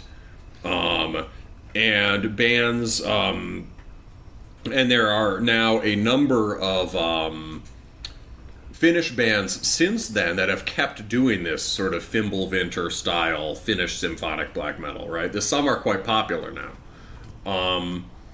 It's signified a shift. I wonder when the last Goat Moon record came out. Let's see. I mean, obviously he's gone back to it, but I guess that's not so clear. He kept plugging away. Voito Tai is 2014. That record's a banger, I think. But even in 2017, we get Stella Polaris, which is, I don't know. There's a weird thing that happens. On the one hand, they all seem eager to get away from the Finnish sound. On the other hand, Behexen converges with Sargeist in that it starts to have a more warm, polished studio production and sound more sort of French. And Goat Moon in 2017 does the same thing. It's almost like they're trying to write a Let the Devil In, because Stella Polaris has way more just normal black metal riffs on it, and way fewer epic Goat Moon riffs, and it also has a warm, beefy, low-end guitar tone that's like a less good version of Let the Devil In. Well, Stella Polaris also ends up intersecting with that weird sort of Finnish guys getting really into symphonic black metal again and thing that's still kind of happening a little bit. That's what I was saying. It picks up that thing with Fimbulvinter by Satanic Warmaster. So you get Fimbulvinter and then you get Stella Polaris. So they're both more symphonic, and basically something. I think the thing we can agree on, it's hard to define exactly what happened, but the main men of Finnish black metal didn't know what to do after Let the Devil In came out. I think that's clear. And they start in various degrees running from themselves, and or imitating its success. And all of these are kind of the wrong move, which, as we in black metal know, is to keep things exactly the same and don't do anything different. Yeah, it almost seems like there is this like task. You see, this is the sort of thing I would love to ask the various musicians in that scene from that era about, because it's hard to imagine that there was not some sort of like tacit agreement that like I don't even know how to format the thought that like Let the Devil In had gone too far.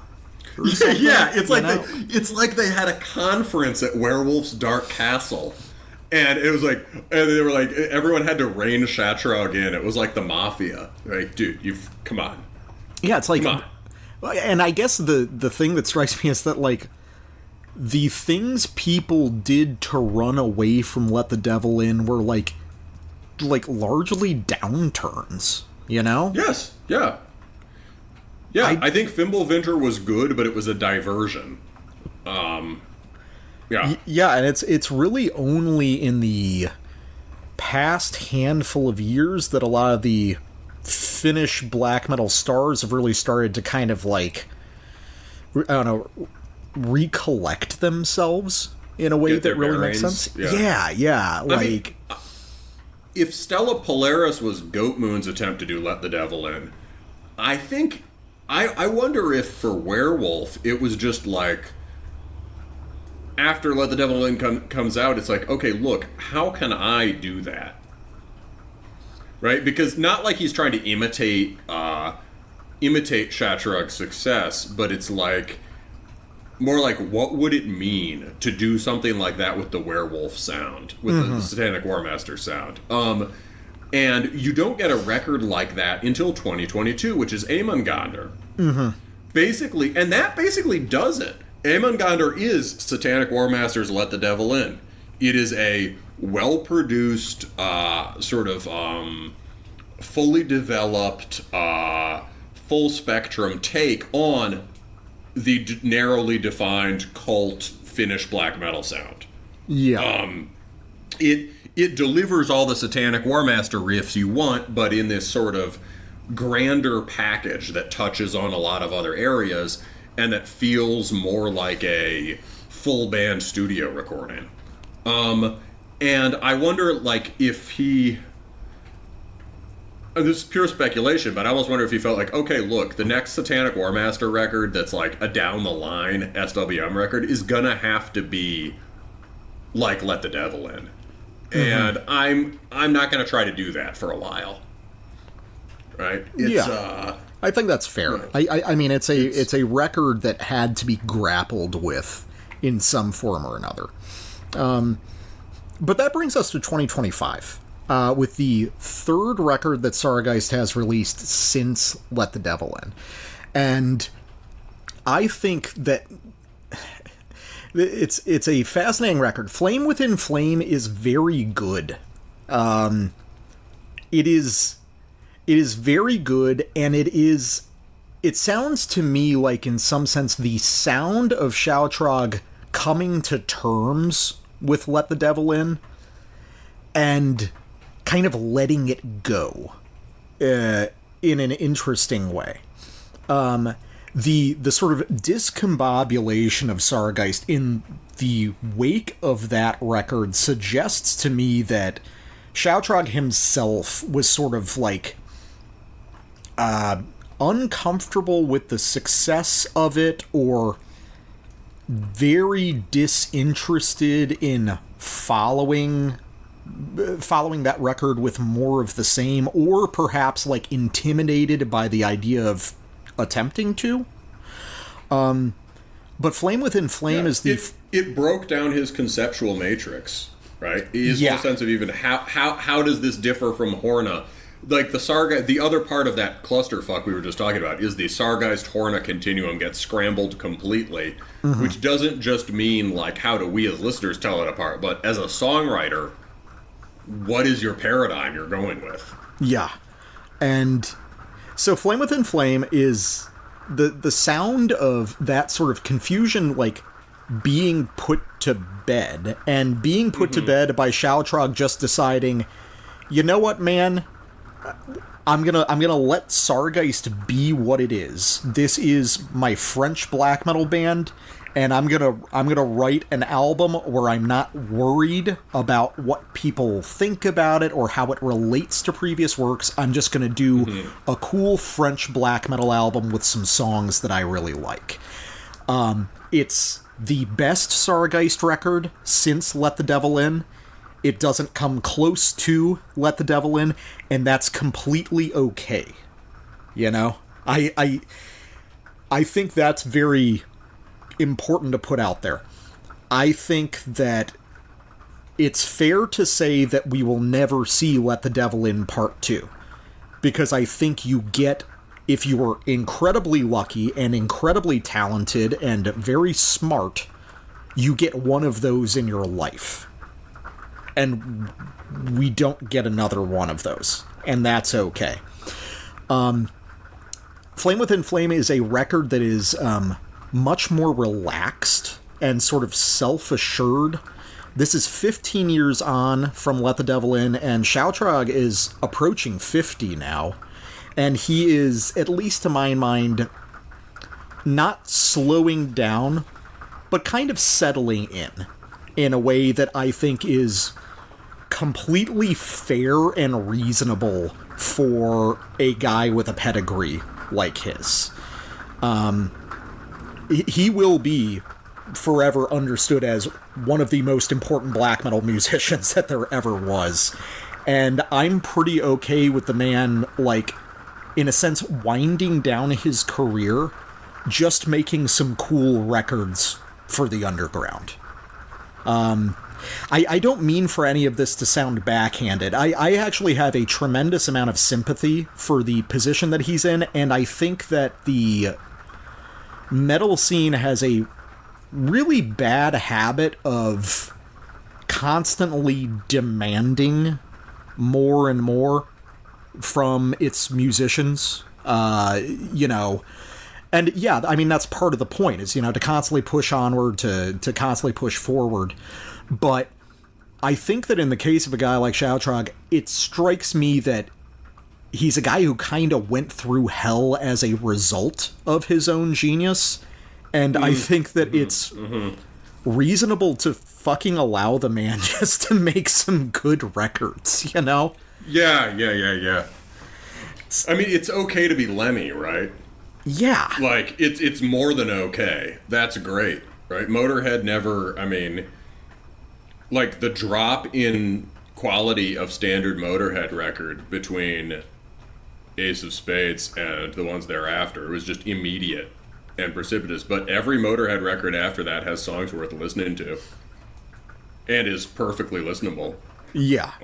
Yeah, I think it's just it's wild to me how we you know, the collective we, the rhetorical we, have this idea that, like, guys are supposed to one-up themselves forever in a genre of music where they're not making any fucking money, you know, when they're in it for love of the game. But people largely seem entitled to demand it of them as though it's a career. Now, you know, a guy like Shoutrog, maybe he is making a modest living, you know, just through the sheer breadth of what he's done, but it's not like he didn't put in the goddamn time and work for it, so. Right, and it's like having multiple bands, and then you're doing recording stuff. You're touring constantly. He's running a label for a while. It's just, it's nuts, the amount of work the guy has done. So, with that being said...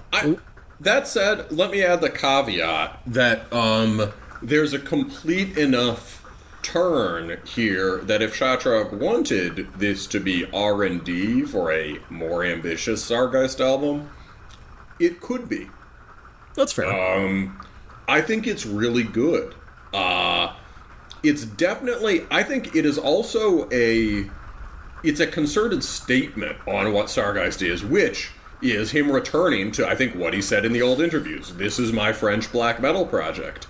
I think that we and you in particular may not have framed this episode in that light if not for this new album. Because, like, when I heard this new one, it was super obvious. I was like, oh, this one is super French. And then talking to you, you were also using that concept to distinguish it from distinguish his old stuff from Satanic Warmaster and whatnot.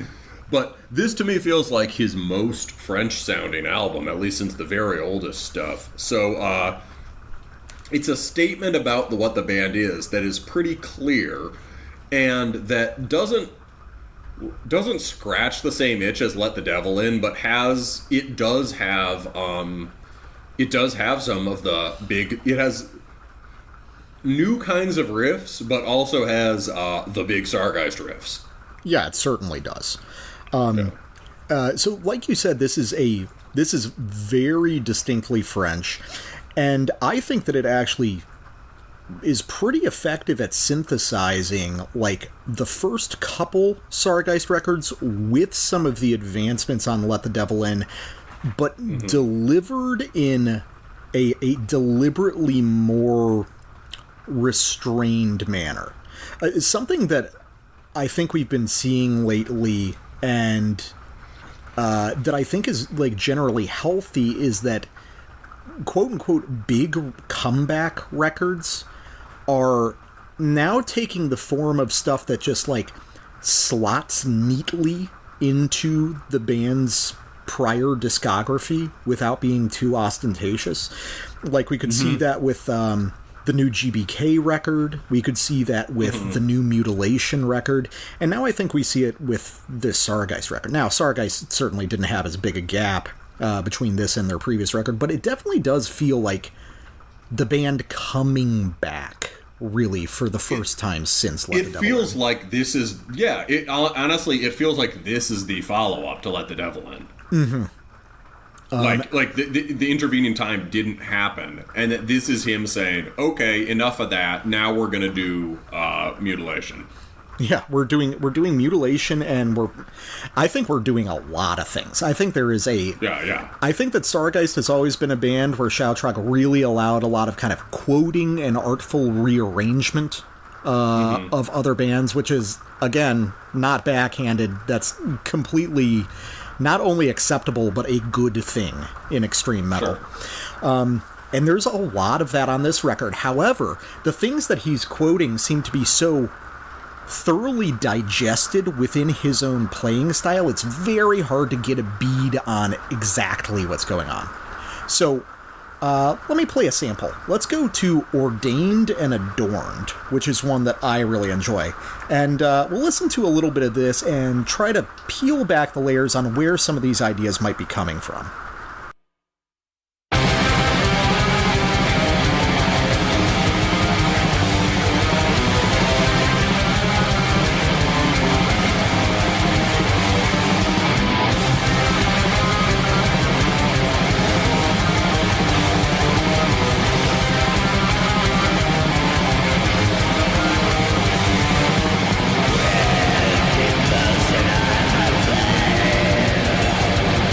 Sky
So, obviously, what's going on in terms of melodic phrasing is extremely French. However, I think there's a lot more going on underneath the surface with some of these harmonic ideas. First off, I think that the sort of Swedish melodic Black Death thing, like Sacramentum, is informing a lot of this. But also, maybe more prominently, I think a lot of this record actually has to do with old Cradle of Filth. Like, from around Vampire through Cruelty and the Beast. Sort of like, Dusk and Her Embrace and the records immediately around it. A lot of these sort of, like, crisply defined, arpeggiated tremolo riffs, playing around these kind of gothic scales remind me a lot of that.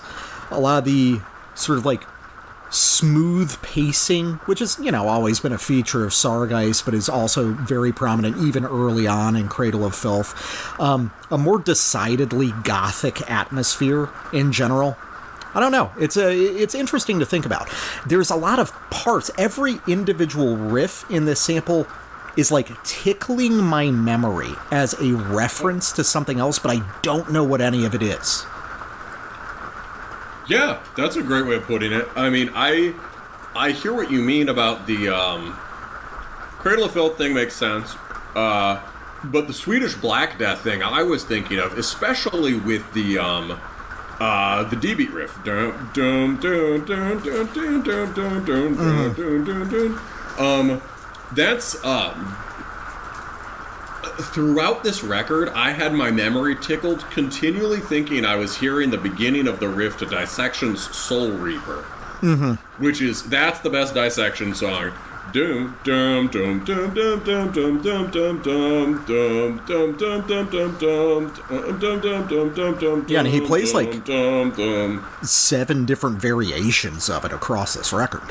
Exactly. He never plays anything that's like the full Soul Reaper riff, which is really long, and it's like, yes, there's like 7 variations of that initial propulsive phrase.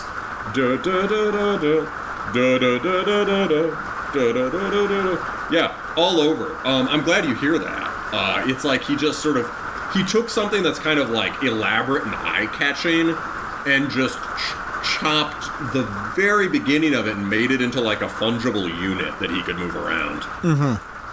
Yeah, these sort of there's a lot more single note tremolo riffing across this record than I've really heard in any other Sargeist record. In general, the guitar technique is still recognizably Shoutrog, but very deliberately reoriented in an interesting way. Something I realized when I was just listening to this sample is what you're saying, the single note trem, and especially the single note trem arpeggio, it's not on Sargeist. Where it is on the second half of Sano Yesiarele. Now, usually those riffs have a more sort of, those are more attention-grabbing kind of, melodic centerpiece riffs. However, they're written like all these almost interchangeable thrashing, sort of like dissection-y riffs on this record.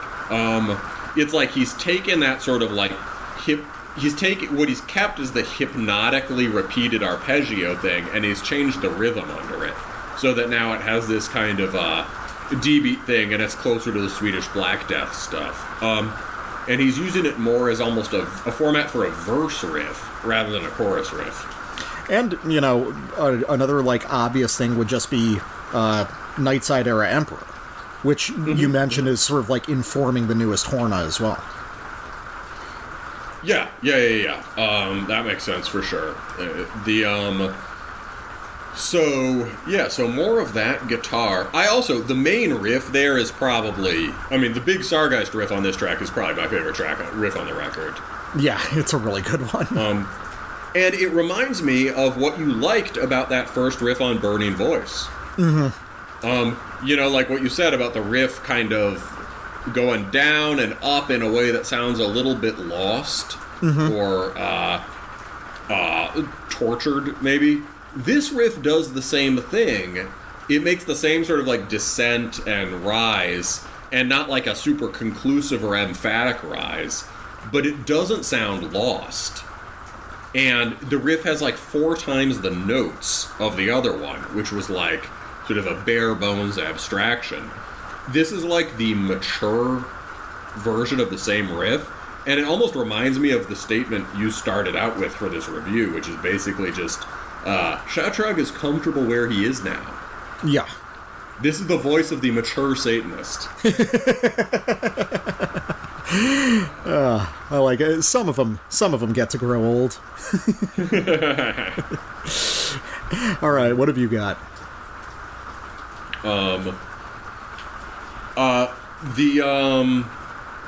Well, let's see. This is, so I wasn't sure what to sample for this one. I think maybe, I think we have to go to the title track, which is the second track. This track doesn't feel very geisty. Like, the record doesn't really feel geisty until track 3, Chant of Rotting Tongues, and it doesn't really pick up till track 4, Incandescence of Rotting Tongues. But by the same token,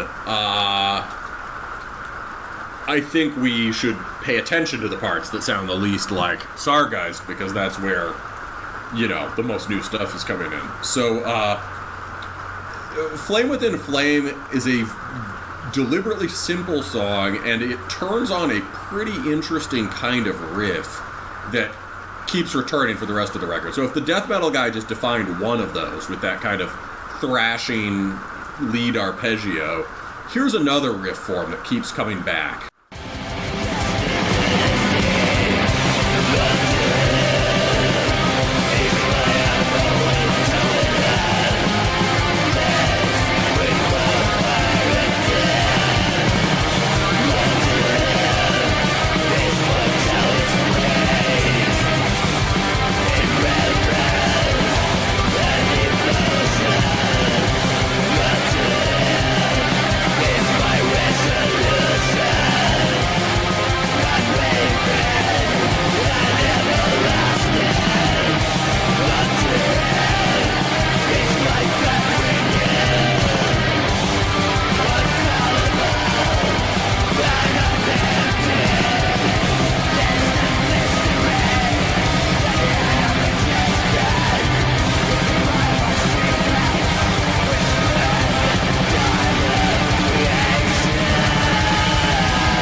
And there we're back to the root and to another one of those sort of spindly looping thrash riffs, which the death metal guy pointed out as soon as the sample started. He was like, "Oh, there's another one." Yeah. But the main dish in this sample is that really long sort of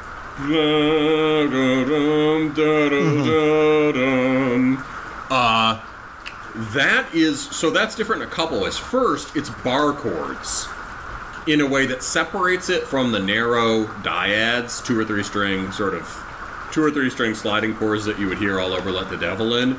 This has like a ringing 4th or 5th string. It's more like a bar chord. And it also makes it sound a little more French in that kind of cabaret way that they're always threatening. This is much more conspicuously mutilation, but in a different way from how he's done it before. Yeah, it's jangly. It's like the most jangly mutilation chords, like on the latest mutilation record. Yeah, that's the interesting thing, is like Shoutrog is like clearly heavily influenced by mutilation, especially old mutilation, but playing mutilation correctly like fundamentally changes the character of it. It's like actually being able to play guitar like mutates mutilation into something different. Right. And there's something very interesting happening with the timing of that riff. It's really long. Mm-hmm. I counted it out, and I think it unfolds over 8 really slow bars, so that the actual trem is like 30-second notes or something. Mm-hmm. Maybe I was counting it too slow, but it's a very long, strangely shaped riff. And here, he takes something that was... Remember I was talking about how on Let the Devil In, one of his strengths is repeating a note where someone else would change it? Yeah. I feel like he's honed in on that at the level of songwriting. If this record is him trying to figure out what's really Sargeisty, I think one thing on a genre level, it's like French, very focused on French sounds and feels. And on a songwriting level, he's like, Sargeist is about not changing the note. And he, like, the whole thing is just duh.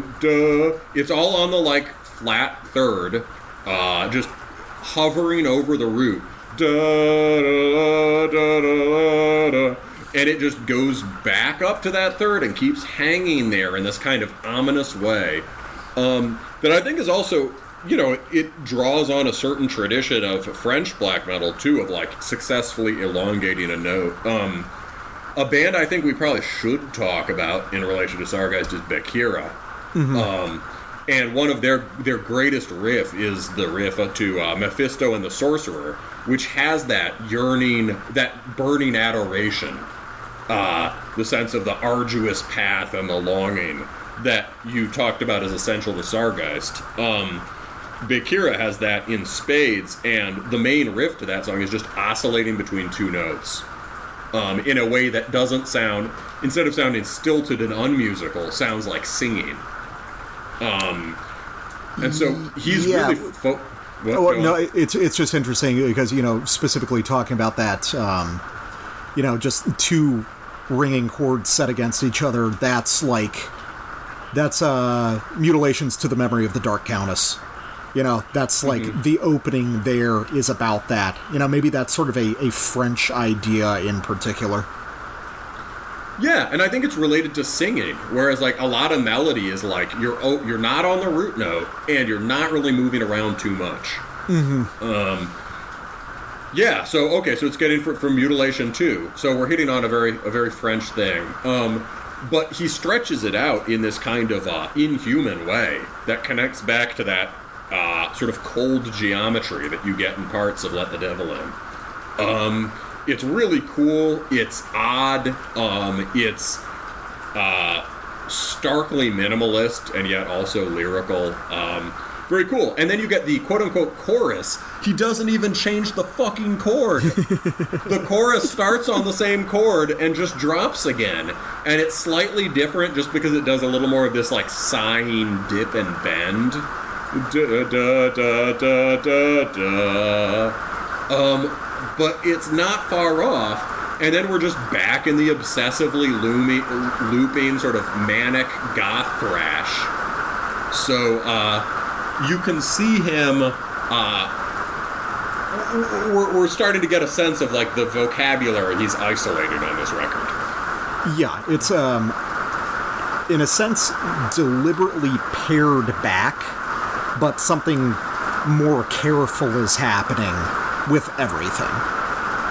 It's like if Let the Devil In is an example of Shoutrog at his like most perfectly naturalistic, just like when he sits down with a guitar, that's what comes out, is that record. Mm-hmm. This is an example of him like very deliberately trying to avoid his conventional patterns while still trying to channel the same like legacy of French black metal.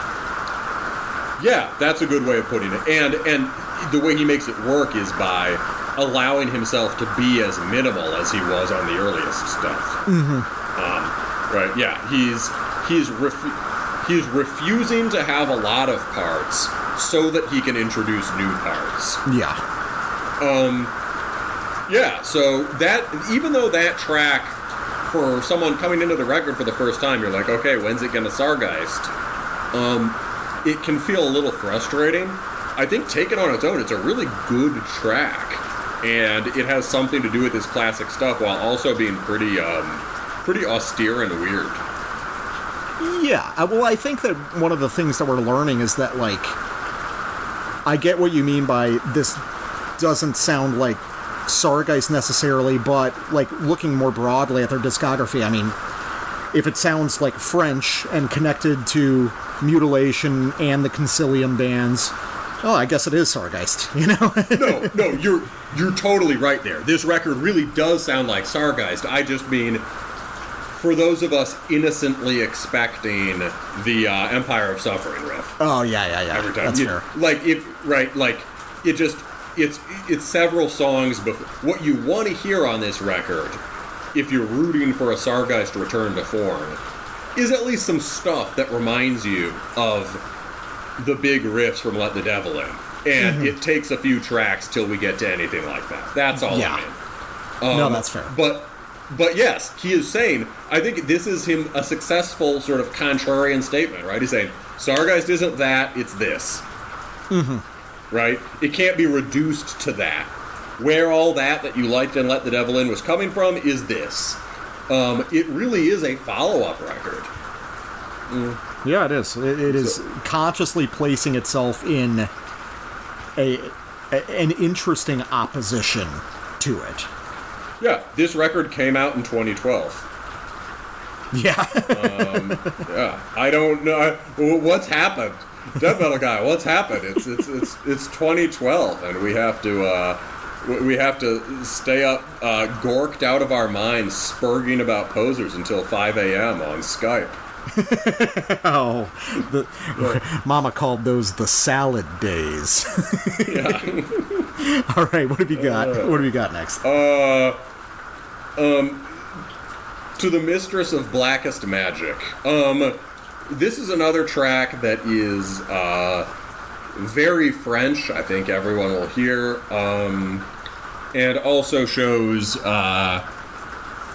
Shatrug extending the vocabulary a bit beyond some of the initial references, although maybe just going even deeper on LLN and Mutilation. But yeah, this is a really good track.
Another one of the phrases that you hear all over this record is just da da da da da da Yeah.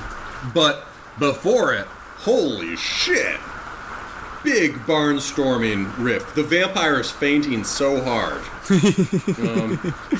That vampire is like he's like throwing down his gauntlet as he faints. What is that jangle riff though? It sounds so familiar. Oh, the one just before it? That the halftime one. Yeah. Yeah, this is on one of me and the Death Metal Guy's favorite records. It's something we listen to all the time.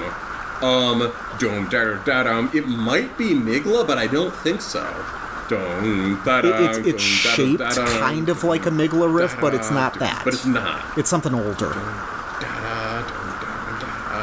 Oh my god, it's right. Yes, that is almost a quote. And it's a really interesting thing to quote because it's not like a centerpiece riff, but it's a very catchy riff. Yeah, anyway, it's like Phrygian, which he never does. Yeah, maybe. It sounds kind of more like Aeolian to me, but I don't. Oh wait, no, I'm thinking of the original. I'm hearing in my head the riff it's referencing. It changes the scale. Oh yeah, no. If you're a guy that's like, if you're a guy like us who's just been listening to black metal for a really long time, this record is both a joy and absolute torture. in how it like it does this constantly. It's just it has to be deliberate. Yeah. Oh well, I think we know that because of just the deliberate homage in his old stuff. It's very methodical and it's very not afraid to show its material. It's also, I mean, the old stuff was maybe more like homage. This is more like a riddle. This record is pretty esoteric because you have to be chasing it like we're chasing it, and you have to know a bunch of the things he listens to. This is definitely for insiders. Which, to be fair, Seigneur Voland was a lot more inside baseball in the year 2005. So yeah, but like pretty cool. And yeah, the big barnstorming riff, it sort of, I think it becomes a lead, but he keeps the jangle feel in part by harmonizing it with a second guitar, which he never did before. And although that has all the soaring energy of a Let the Devil In riff, it sounds more French because it has more narrow intervals. So you get a little bit of that sort of like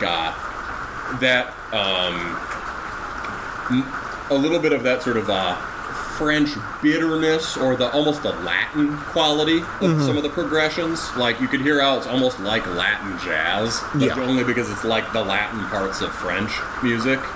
A little hint of the Mediterranean, and it's it's almost like something that Narbaleth would do. It's really close to Narbaleth. Yeah, that's a great point. And it also helps me understand more why you would compare Narbaleth to something like Sargeist or whatever. It's but yeah, really cool riff that is both as elaborate and engaging as some of the Let the Devil In stuff, but you can't get it twisted. It's obviously on this record and being voiced in a very different way. Yeah. And honestly, some of those moments, these more conspicuously musician-y moments, are some of the coolest ones on the record. So that actually segues really well into my last sample. Behold Our Temples Arise. I think this is my favorite song on the record. I'm going to play a pretty long sample, but it's because a ton happens. And so this will be kind of comparable to your sample from Flame Within Flame, in that you're going to hear some kind of unusual riff forms for Sargeist. And the more I listen to this, the more I think that maybe you're right about something. Maybe this is R&D for a more ambitious statement coming down the pipe. Let's listen to this one, and I really like the very conscious reference to contemporary artists on this one.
Yeah, so I considered those those fast 3 riffs at the end to be very Magla all the way through, but you say that it's also very Horna. And you also said that Magla is very Horna. Yeah, so I hear that for sure. The Migla connection makes sense, but yeah, it is very Horna because you have the basically you have this sort of chiming arpeggiated guitar, almost like goth. Yeah. And it's chiming out these sort of epic intervals in a way that it's like goth RAC. Mm-hmm. Right. That's a certain kind of stompy Horna riff is like that, goth or DSBM RAC. And that's the thing that Migla honed in on in Grotza, for sure, and that then becomes a fixture of their sound. I'm looking at the chronology here.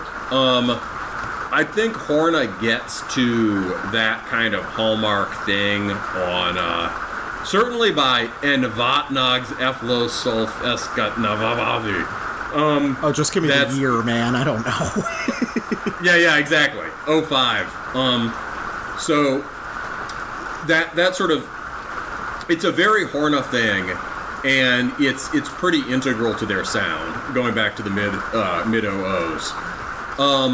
But still, whether it's Migla or Horna, it's a cool thing to happen here. Because it almost, I was wondering, maybe another thing he's let go of is the need to distinguish these bands. Yeah. And from now on, it's going to be a difference in scale.